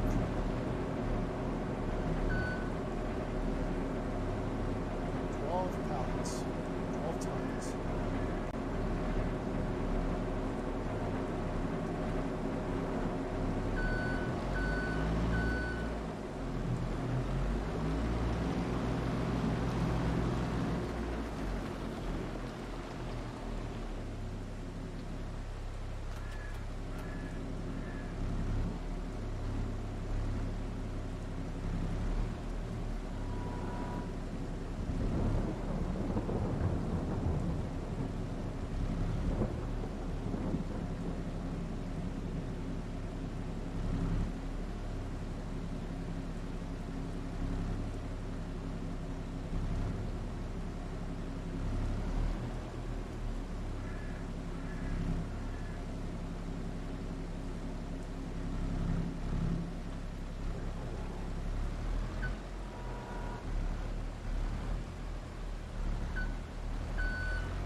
That's not too bad.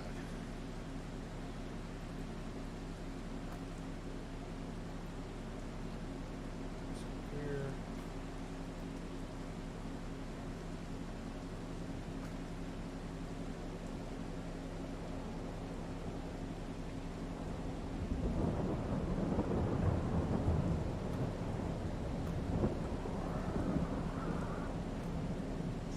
Like the thunderstorm sounds. Sounds like a tornado's coming. That does not make me happy. Jiggity.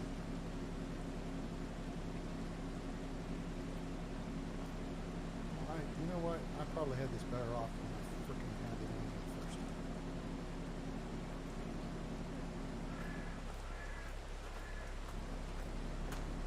Nope. Let's get this.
thinking to yourself, hey, A-Train, weren't there some contracts to do? Yes, fertilizer. I don't know if you can fertilize in the rain. I wouldn't think so. That's me. Could be wrong. It's happened once, twice this week. Okay, so there's that. Now, let's do this. Jump on board. Fire it up.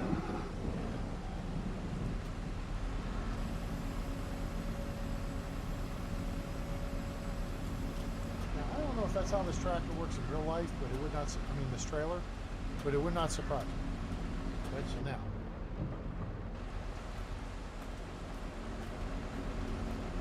I think we can get 3 more.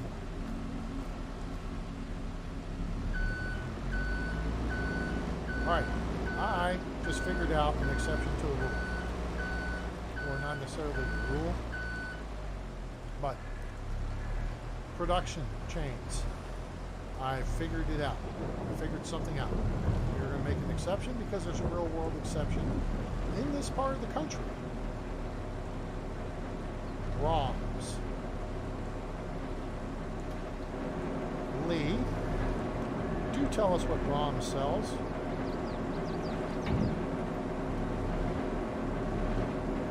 If you're listening.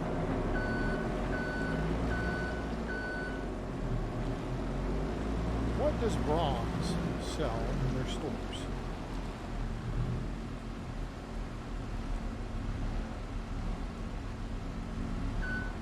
Or anybody who knows what a Brahms is. Feel free to answer the question.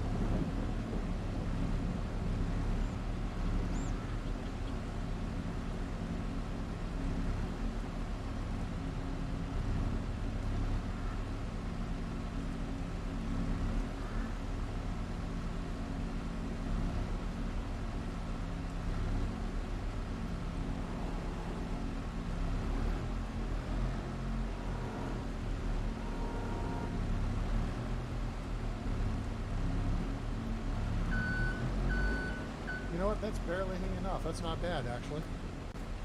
Not bad at all.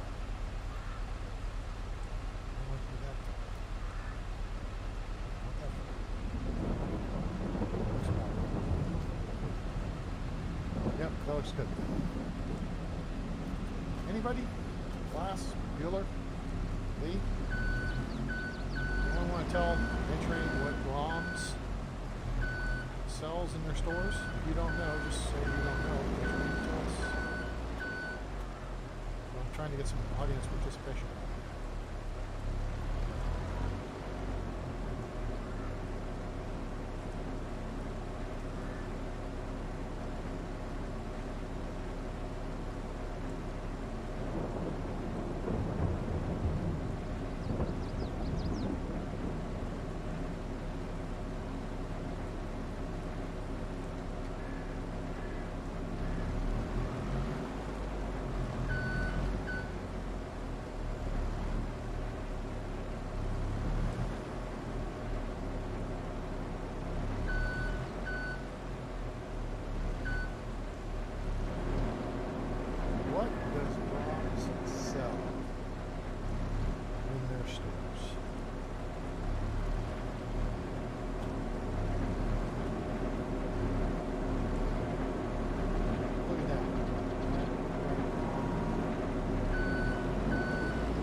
Decided to show back up.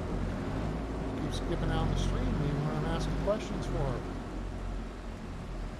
What does Brahms sell in their stores?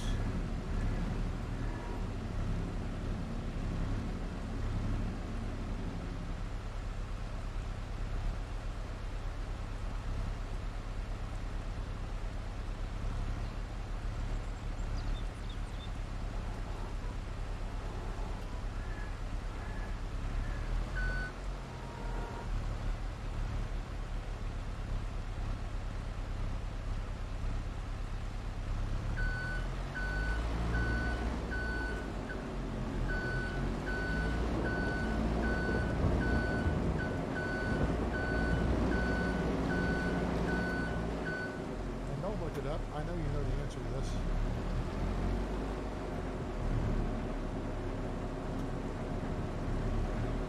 Texas, for God's sake. I know you've been to Oklahoma before. What do they sell in their stores?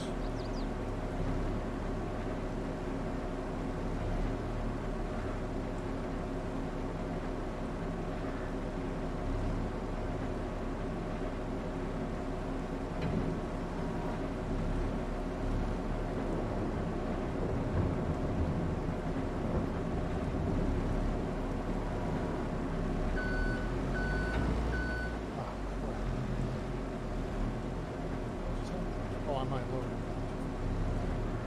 Scrape it off. Okay, for those who may not know, be a little more specific. What do they sell in their stores?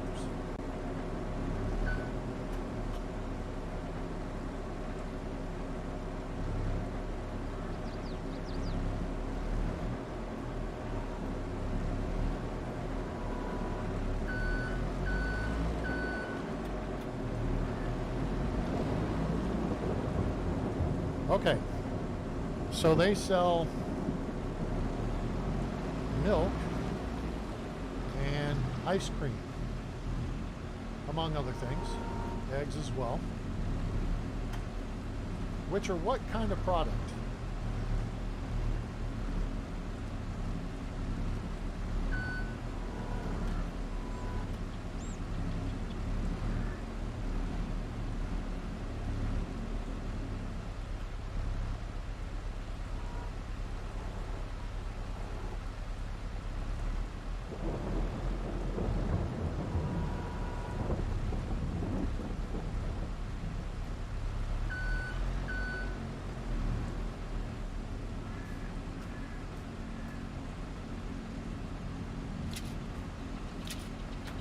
Right, we got a loaded trailer, gang. Dairy products, that's the ticket, lass. So, have you ever paid attention in a Brahms store to what their marketing is about their dairy products? Where do their dairy products come from? Their milk, their ice cream, I guess their eggs, I don't know. Case for them too.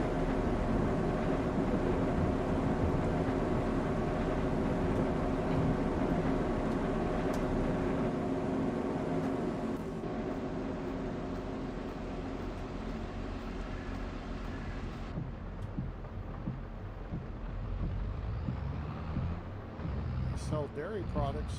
Where did the dairy products come from? Loaded here, gang. This has to do with our discussion, my issue with the supply chains being owned by the farmer.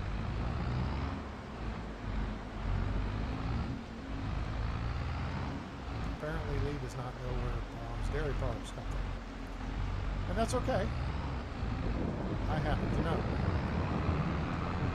I just wanted to give people a chance to join in the discussion.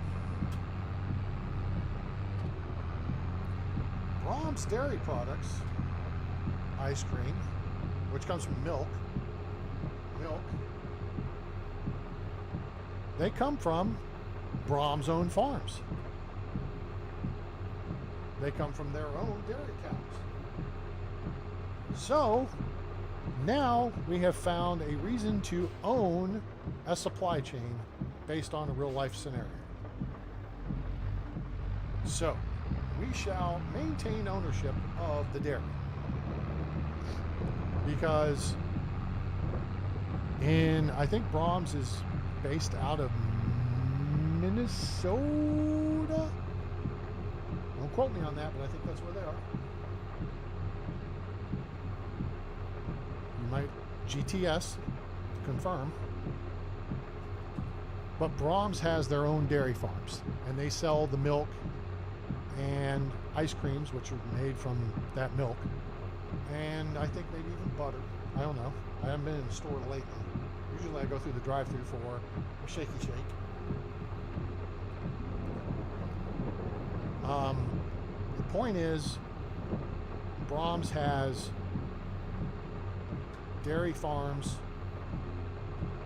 and then that means they have processing to bottle that milk and take it to market, and they process it into ice cream and take it to market.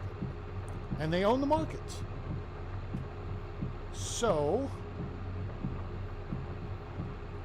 we shall maintain ownership of the dairy. No, we're not going to get rid of the moo cows, but I've been talking this episode and previous episodes about getting rid of the production chains, because farmers don't typically own the production chains. Well, Brahms owns the production chains, so we have found an exception to the rule. And in finding that exception to the rule, I am making an executive decision that we will keep the dairy.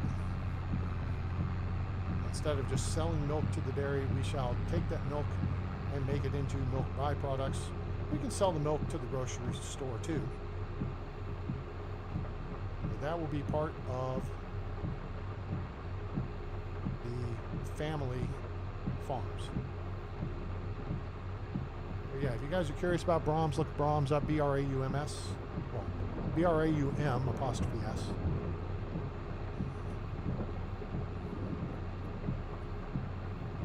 They have the whole kit and caboodle. And so at some point we're going to run out of sugar. We may address that, because they got to get sugar from somewhere to make ice cream, right? There's sugar in ice cream, I think there is. I don't know. I don't make ice cream, but I'm pretty sure there's sugar in it, among other things.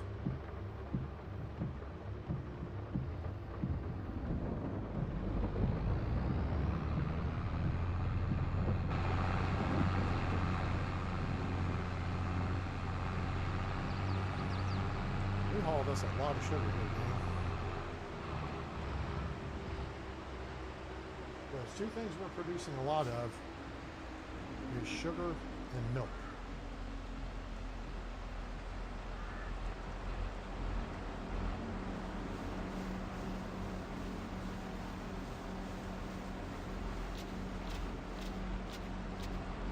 There we go.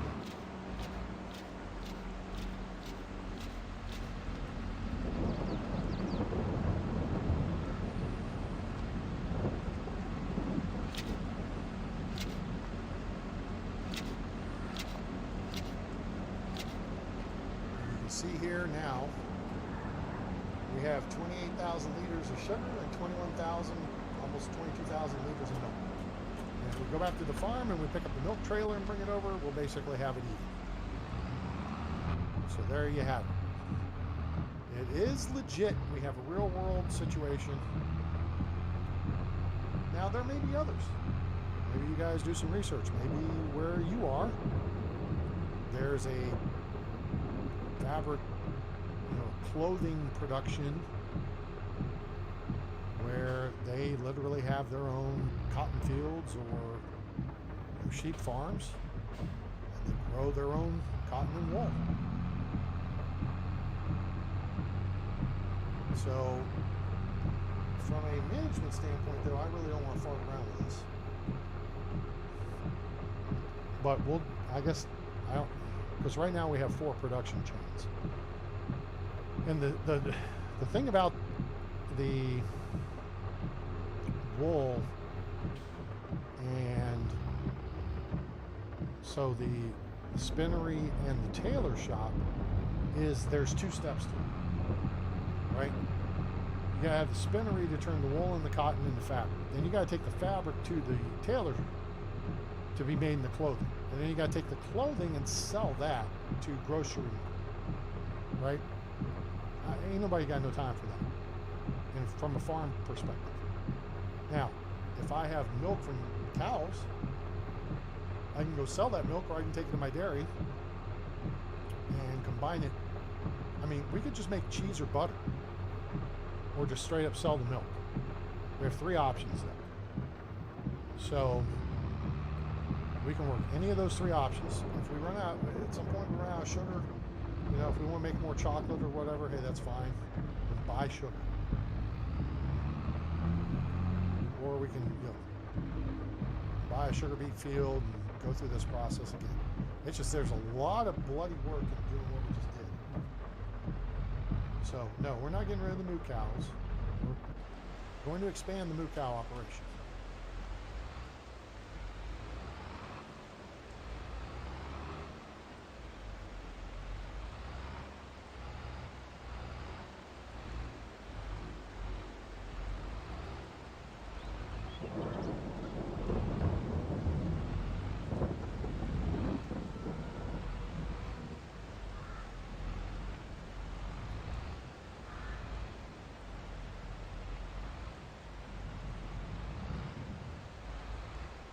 I also want to see if we can expand the chicken operation.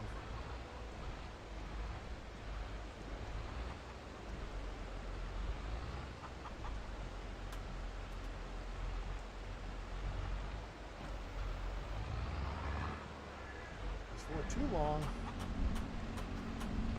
we're going to be, we are going to be harvesting wheat. It's going to be another few months. I think June, we'll harvest the wheat.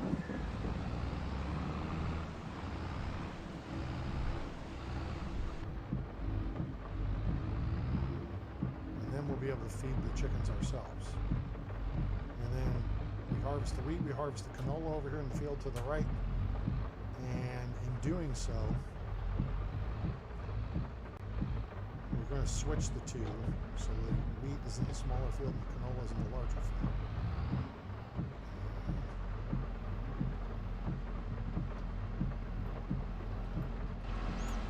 And we will be able to feed our chickens. Expand the population. And I think we're also going to have grass. Yay, the tractor is clean. That makes me so happy.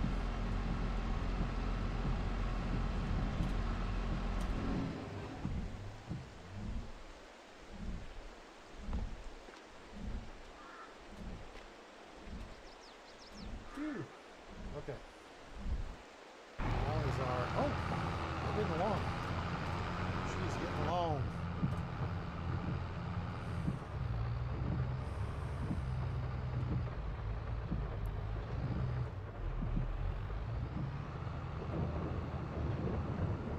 Should be done here before too long.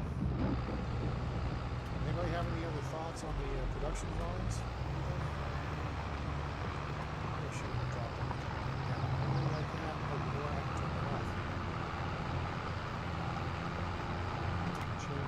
Right over here.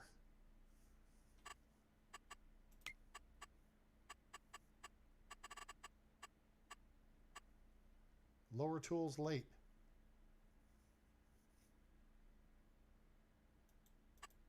Yeah.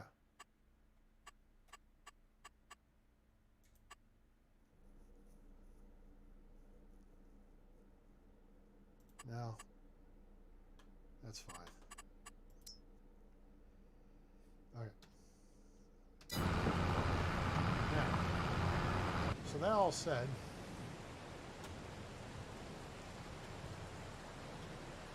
what? Great. Just jumped out into the wall. Get back on this thing.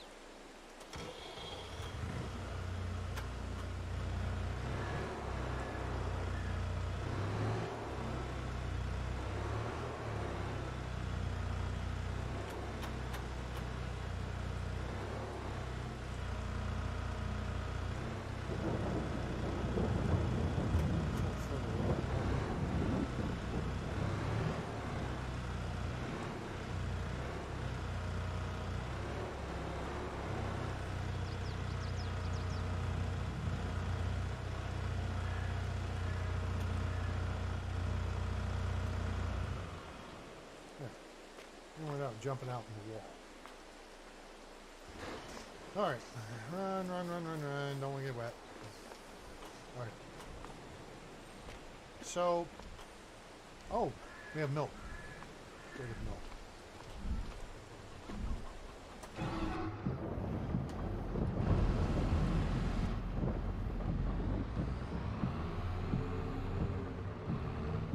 We're getting a lot lots done today.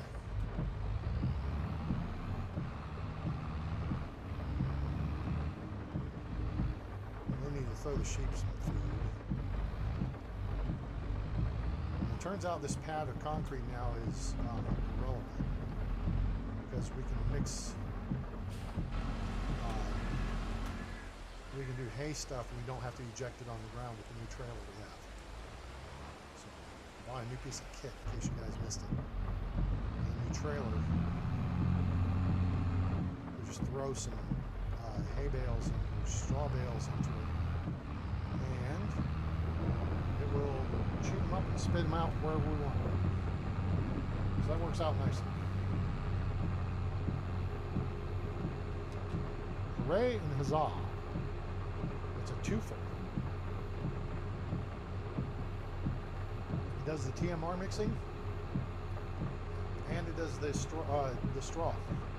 Now, the other machine we had may have done the same thing, and I may just have been a doofus and not realized it.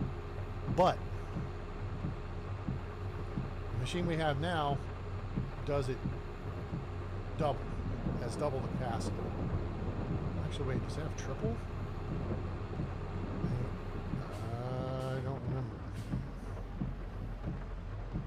It's got a 30,000 liter capacity, or it has, the old one had 15,500 liter capacity. The new one has 30,000, or maybe 45, I'm not sure. So, I have to check.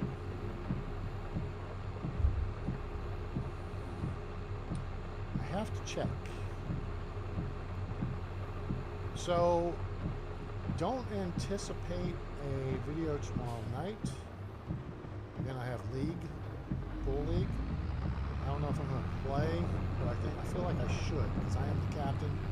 We have the 3 best teams in the division we face over the next 3 weeks. We moved up to 5th place. So it's going to be tough. We play the 3rd place team this week, play the 2nd place team next week, play the 1st place team the following week. Then we play the 4 teams that are beneath us in the standings. Well, should be behind us in the standings. And let's see. There we go. Okay, now.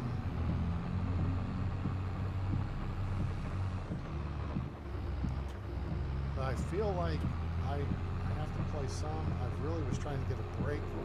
My number 1 guy was out for 2 months after back surgery. My number 2 guy's been up and down.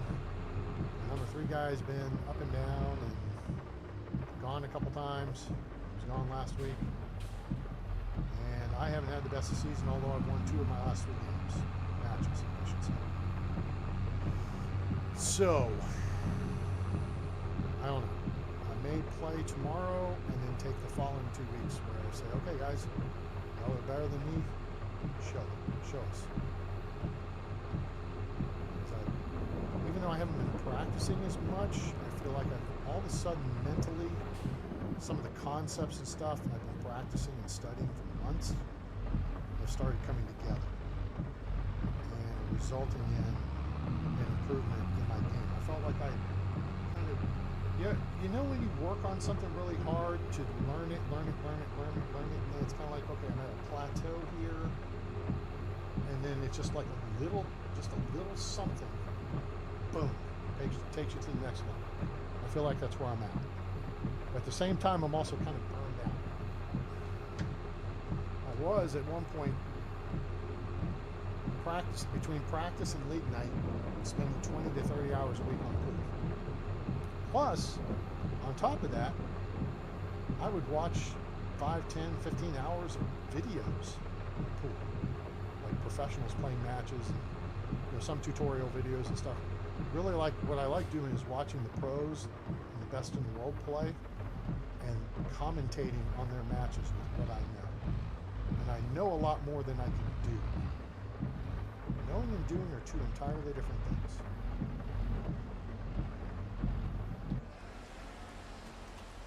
But it takes practice to take that knowledge and apply it. So let's do a couple things here. So that's kind of where I'm at. You know what?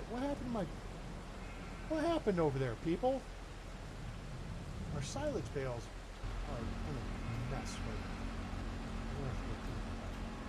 But first, yeah, these guys only have like 8,000. Is this a full? It's a full. Do I have a partial bale somewhere?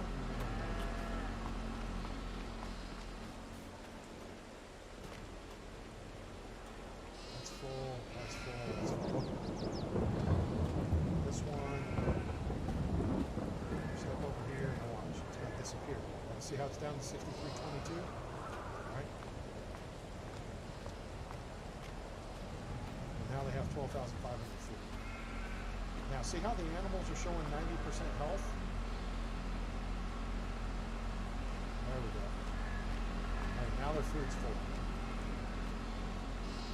And poof, just like that, we got a new order thing. Oh no!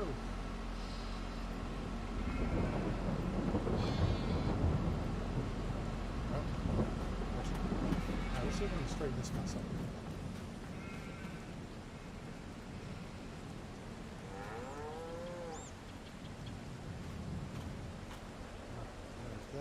Let's do this.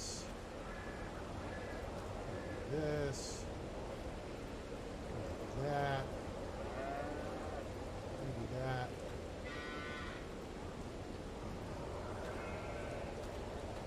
Alright, I think that's a little neater.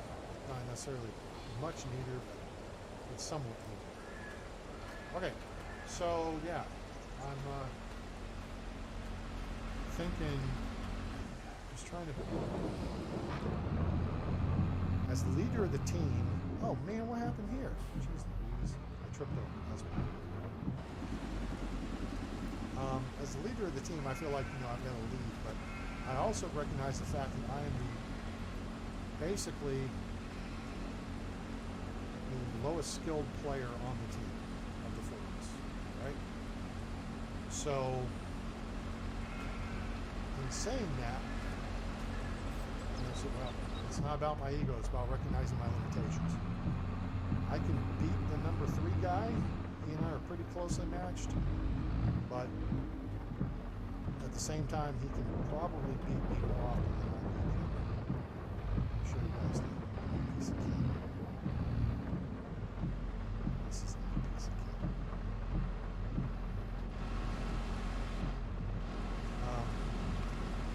Evol Unix 2-30p.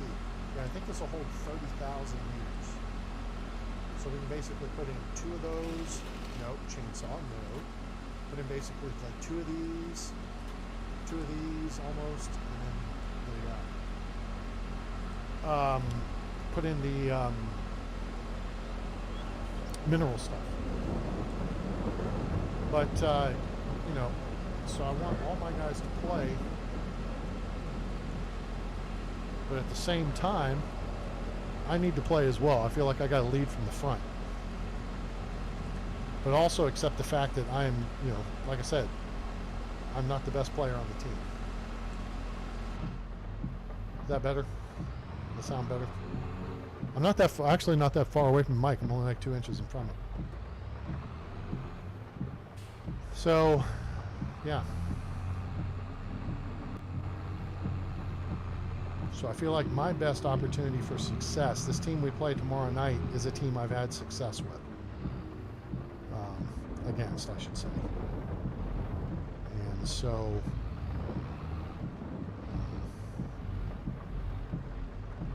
I think I may jump in tomorrow night and see if I can get some,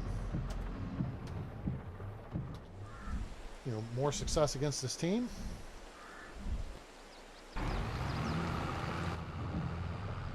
And then the next 2 weeks against the tougher opponents, which actually the team next week, I beat their captain 7-0 the last time. I don't want to say that, well, the last time we played in the regular season. because we played in the playoffs, but by then his team only needed to win 1 game. And I won 2, and then he won 1, and it was over. So he was afraid I was going to, you know, he was afraid because I had beaten him 7-0 the previous time we played. But the last time, oh no, that was last season. This season, though, I wound up playing their best 2 players and lost 7-2, 7-4. Which, losing 7-4 to the guy I did was better than my number 2 guy did against him in the previous playoffs. So I felt pretty good about that. So what we have here is basically these next 3, so 3.5 passes here on the field on 12. Is this better now? Can you hear me better now? You guys don't tell me in the chat. I don't know if you can't hear me that well.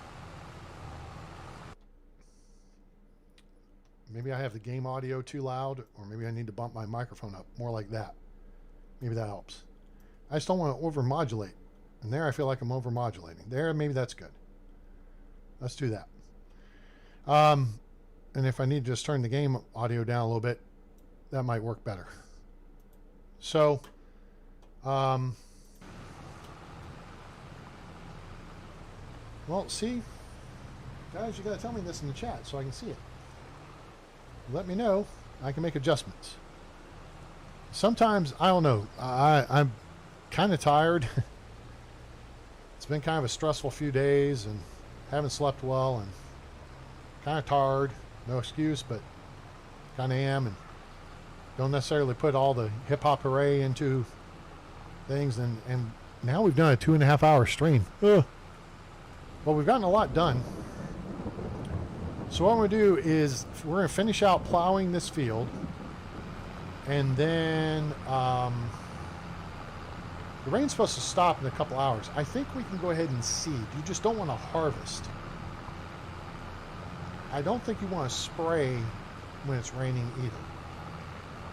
2 things you don't want to do.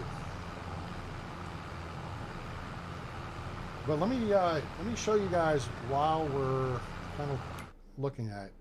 We're not looking at it. Hey, let's see what's on sale. New Holland Agriculture. Ooh, what is it? It's a front.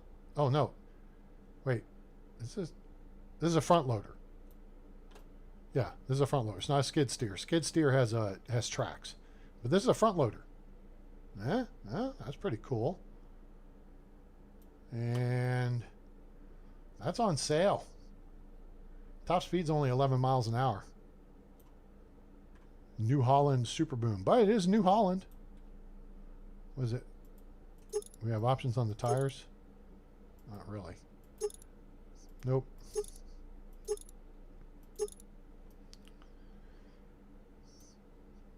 Huh. Might have to consider that.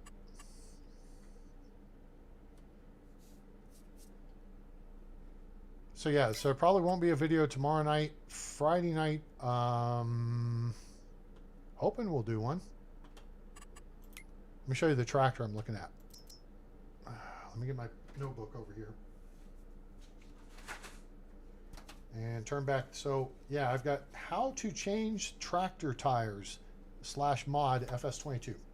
That's written down on the top of this piece of paper. Right there on the top of the notebook. But if I turn back to the previous page, I got notes.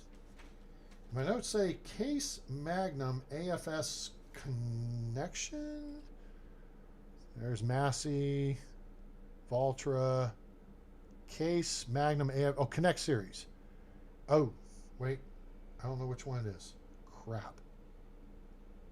This is, oh, I think it's this one, because I don't think this one offers dual narrow tires. It has tracks, crawler tracks. Oh, it does have narrow twin wheels. Oh, although those don't, wait. Those don't look narrow. If I can get this without it being a mod, then that's awesome.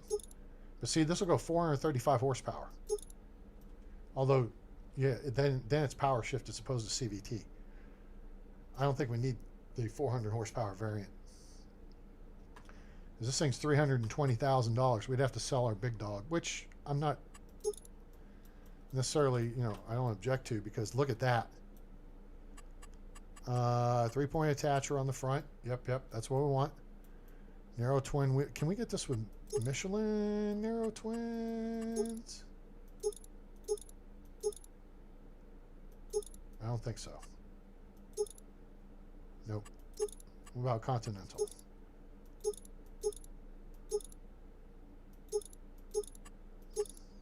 Midas? Okay. The Trelleborg has what we want.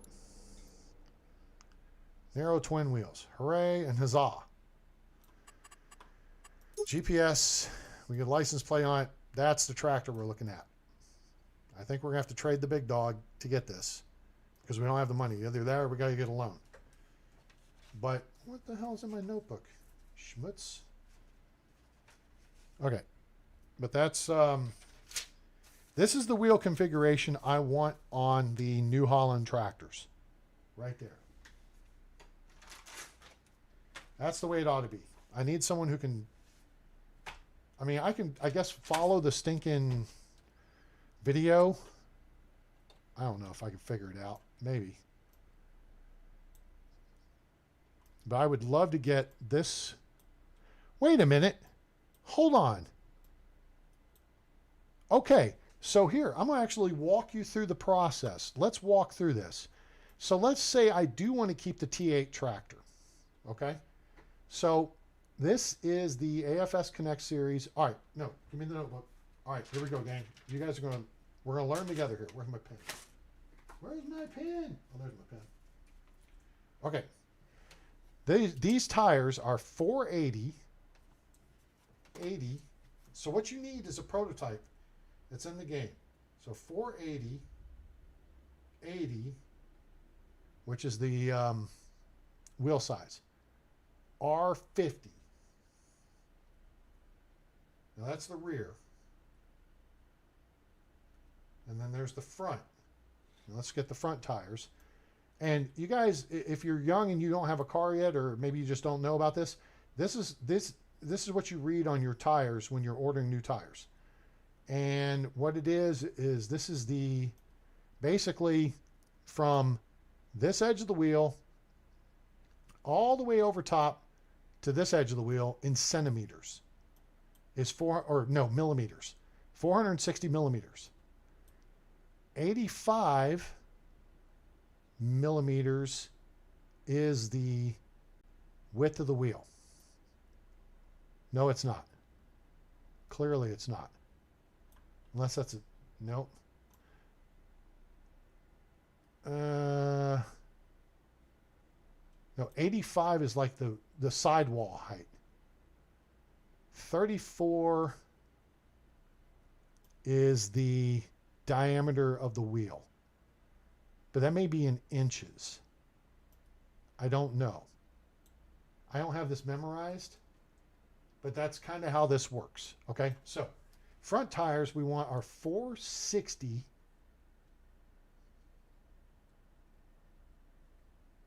85R, which the R is radial. 34. Okay, so now here's the trick. We go back, we go find our tractor, which is the T8 Genesis. Now notice, if we go back, this is not a mod. Neither of these are mods. This is a mod, this is a mod. This is not a mod, this is not a mod. So, now we look to this tractor, okay? And what we want to see is if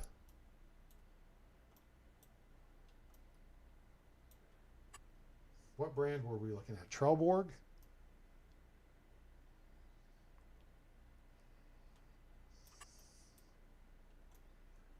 See, the sizes are different.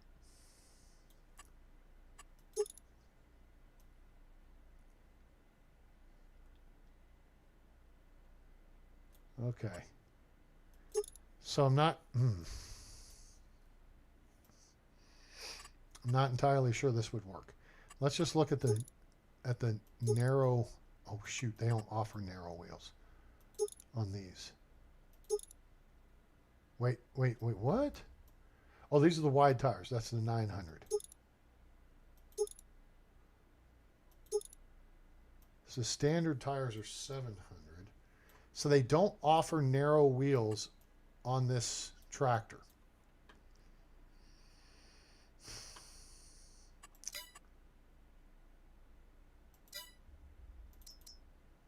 But they do have narrows on our T7 short wheelbase. Right? This is one we, yep, this is our T7 short wheelbase. So let's look at this. These are 650s. What? Oh, because they're not narrow tires. Look at the narrow tires, stupid. There we go. Okay. Now these are 395 R52s. We have 480 R50s, which means the size of the tire around it is bigger.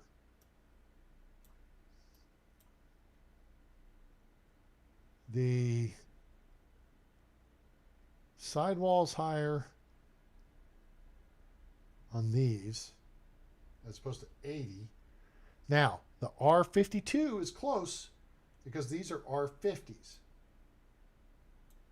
So the point is to pull this off, you kind of go and look for another existing tire in the game. And then you basically splice that onto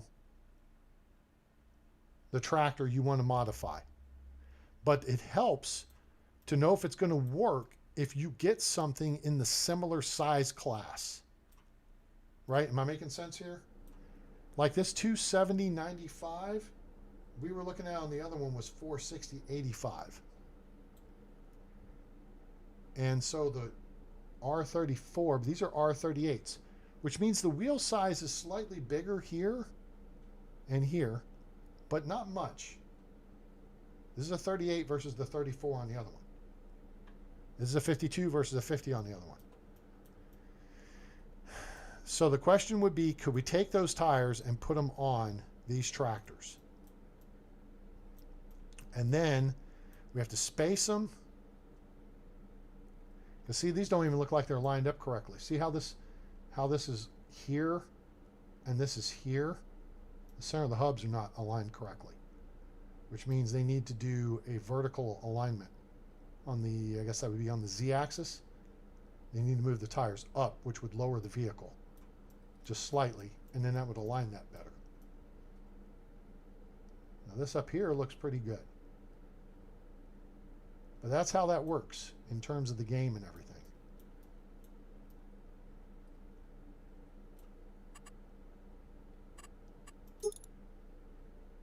$225. Is this? I thought we had $270.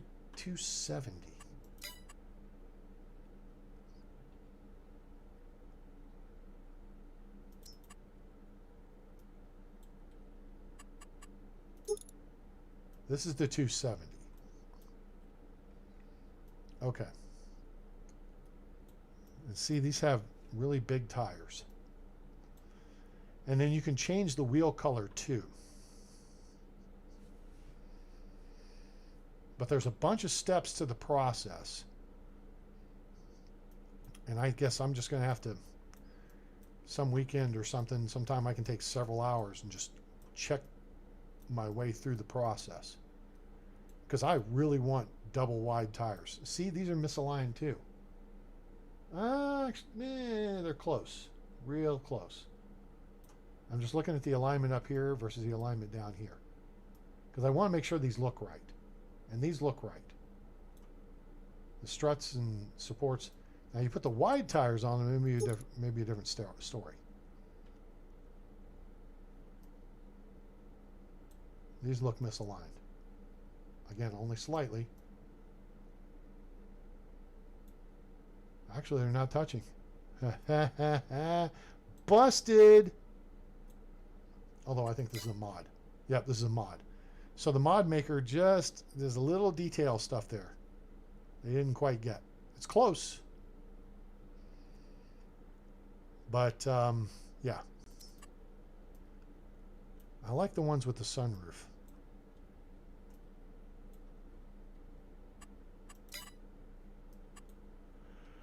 So, that is how I can make, excuse me, my desire for having, you know, double wide tires, narrow tires on my tractors come true. Because everything you look, if you go on the New Holland website and you look at their new tractors, they're all pictured with double narrow tires on them. So I know, I've looked. I actually called up to the sales place up here in McKinney, Texas. The guy didn't call me back though, jerk.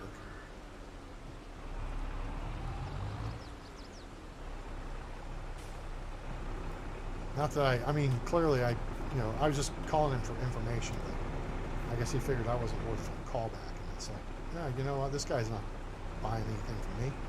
I'm gonna waste my time talking to him. So, oh.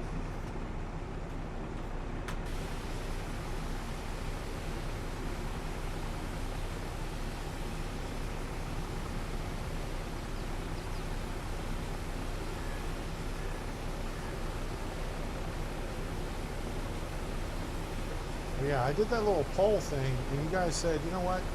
Basically said, do what you want to do, which I appreciate. But keeping the blue was only like one vote behind, so it was really close. So if I can figure out how to get double narrow tires on the blue tractors, we're keeping the blue tractors. But what I do know is I can get what I want in a red tractor. It's just going to cost $300,000. I'm not sure what the trade-in on this thing is. We'll check that in a second.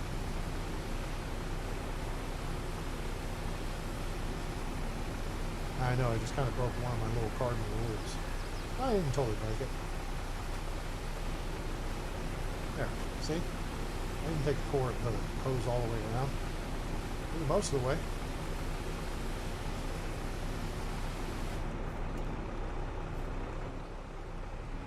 Oh wait, let's pull up here and fuel up.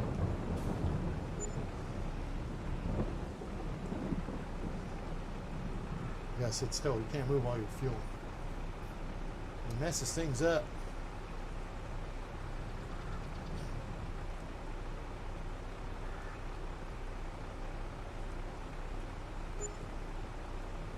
And then diesel exhaust.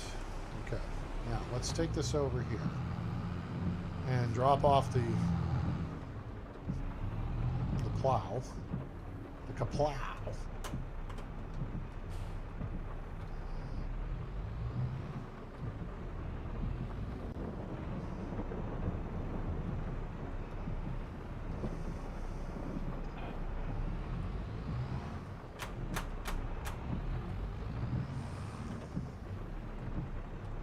Now let's pull in the shop here.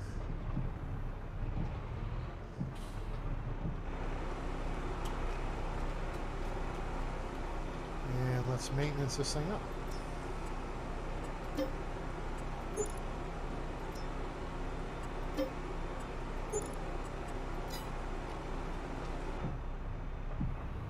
All right, cool.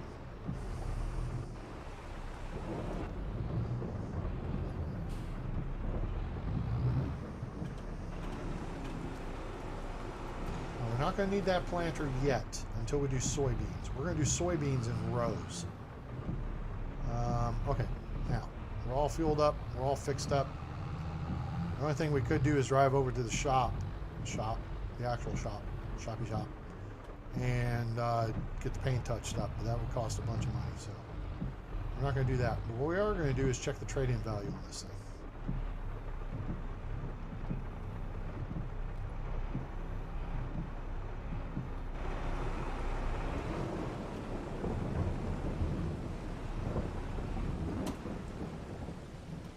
so let's jump out of here. And if we go here, and we go here, and we go here, $264,150.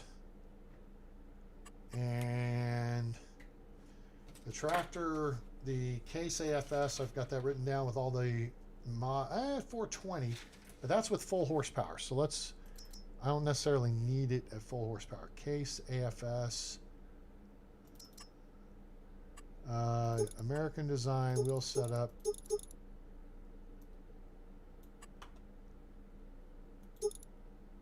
Narrow twin wheels too. So this is designed to straddle the crops. 3-point, that there. $334,000. So it's not quite $100,000 difference. So we could do that, but I think I want to play with the idea of modding these myself.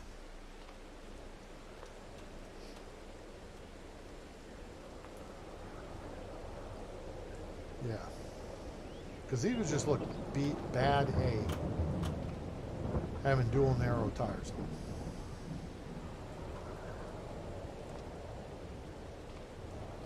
Yep. So we just have to find a dual narrow tire that works. And it's going to be tricky. But like I said, there is a New Holland tractor. I just can't remember which one it is. I think it's one of the smaller ones. Because I wasn't thrilled with the idea. I think it was...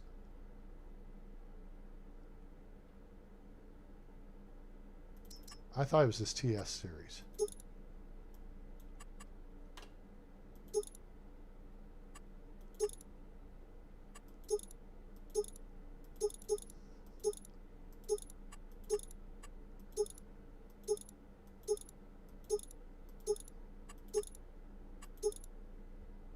Rear twin wheels.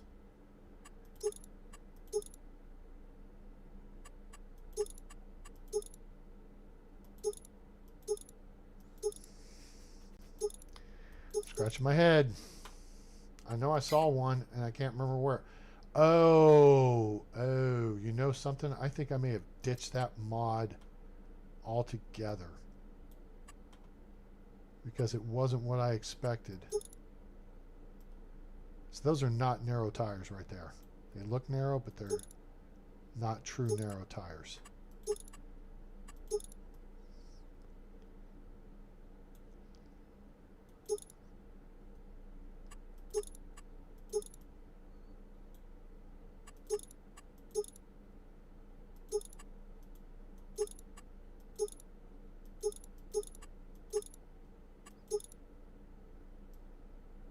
Yeah, those narrows are not, those are 420s. Yeah, so I don't know.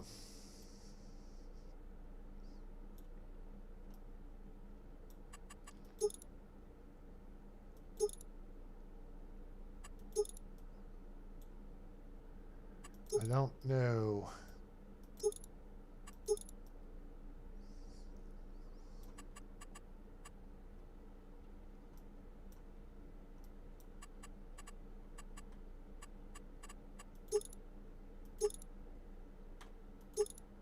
Here they call it a front linkage. Huh. Anyway. Alright, gang. I think that's going to do it for now. Next time we come back, we're going to have breakfast. And because we've gotten a lot done today. Basically, all we need to do now for the balance of the day, we can go do those fertilizing contracts. It looked like there was like a $33,000 one or something like that. That's pretty good. 31,000. Oh, there's 4 of them now. So this one looks doable. 44 acre. Oh, man. Oh, shoot. Wait, no. Slurry. Oh, see, we could have gone. Dang it. What an idiot. This is where we use our liquid fertilizer, is to go do these kind of things. We can save money doing that way. But that's okay. We'll accept that contract. And field 39, 32 and a half acres. May take that as well. Wait, details on. See, 31,000, we're actually going to make 22. We'll make a little more than 22 because we won't do 100% of the field. We'll do enough to fulfill the contract, but not 100% of the field, because that's the way you can do it. But field 39, I don't know. We could, I guess, make 16,000. We'll put a minion to work. So, and then as far as field 12 goes, now we've plowed it, we'll seed it with grass, and once that gets done, then we'll roller it. We shouldn't have to fertilize it at all. We turn this off, kick this back over here to the map. Now, see? Okay, the field, it's split. Hang on. All right, so this is the area we've sprayed with manure. So we only have to fertilize half of it. I thought plowing it, we would have to, I thought that would do 100% fertilization, but I guess I was wrong. So we'll plant it, we'll roll it, we'll fertilize the rest of it, and then it'll be done till April. And then in April we will harvest it, bale it, set it up for our cows, and then we will plant soybeans. We may do that in May, so that may give us 2 months of growing for the grass. So that would be good.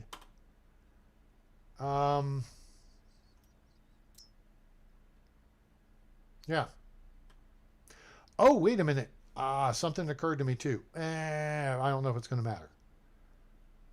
We're actually not going to plant wheat. We're going to plant sorghum. Because sorghum, well, there's two things.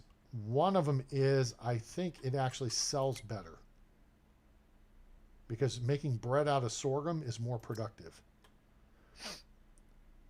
1,065, 869, whatever. It's worth more than wheat. Oats is the only thing that's close. Barley is next. So you go sorghum, then oats. And actually you can go oats, then sorghum. And then barley, and then wheat. Now, why would you go sorghum instead of oats, A-Train? If oats make you more money. Chickens don't eat oats. Chickens eat sorghum, wheat, and barley. Let's go down here. Let's go down here. Here. Wheat, barley, sorghum, chicken. Uh-huh. A-Train's paid attention to stuff along the way. That's how that goes. That's how baseball goes. So, yeah. So we're not going to plant wheat. We're going to plant sorghum. Do not let me forget that and look like an idiot. I'd appreciate it. So, guys, I hope you enjoyed the show. Appreciate you being here and sticking around with me. We did 3 hours. That's not bad for a first day back after a few days off. I would just as soon not have had a few days off, at least for the reason I did. But appreciate you being here. Hope you'll give us a like, share with your friends, let them know about the channel. Help us grow the channel. We're pushing 800. We'll punch through 800 and then full throttle for 1,000, guys. Really need your help and support.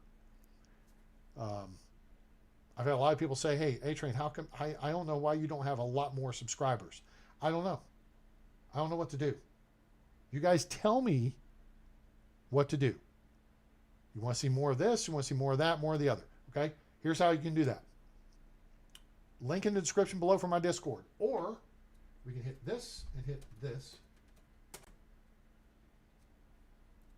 And the link for my Discord should pop up.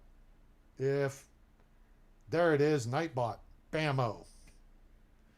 So let's just see if that works. Open link in a new tab. A-Train Games, that looks positive.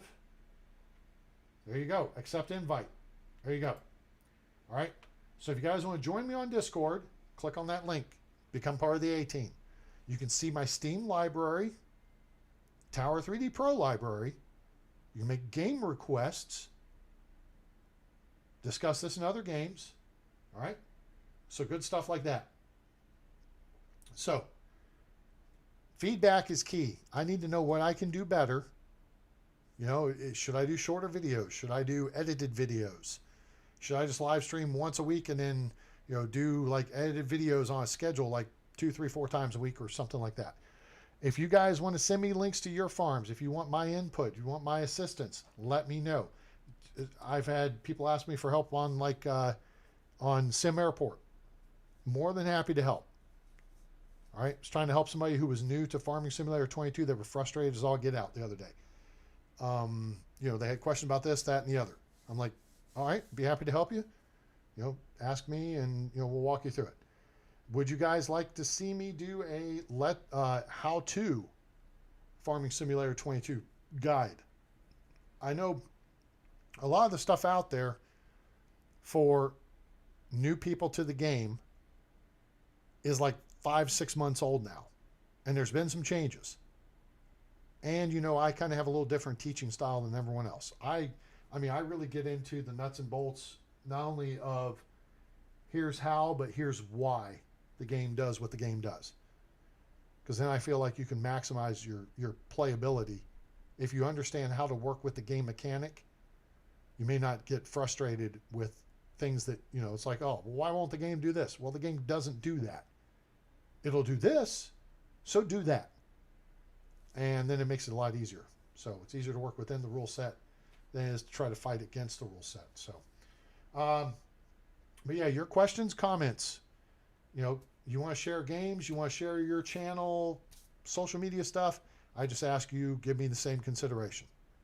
And so we appreciate you being there and being on board. Let me see if this is going to work. If I hit that, is Nightbot going to work? Is Nightbot going to work?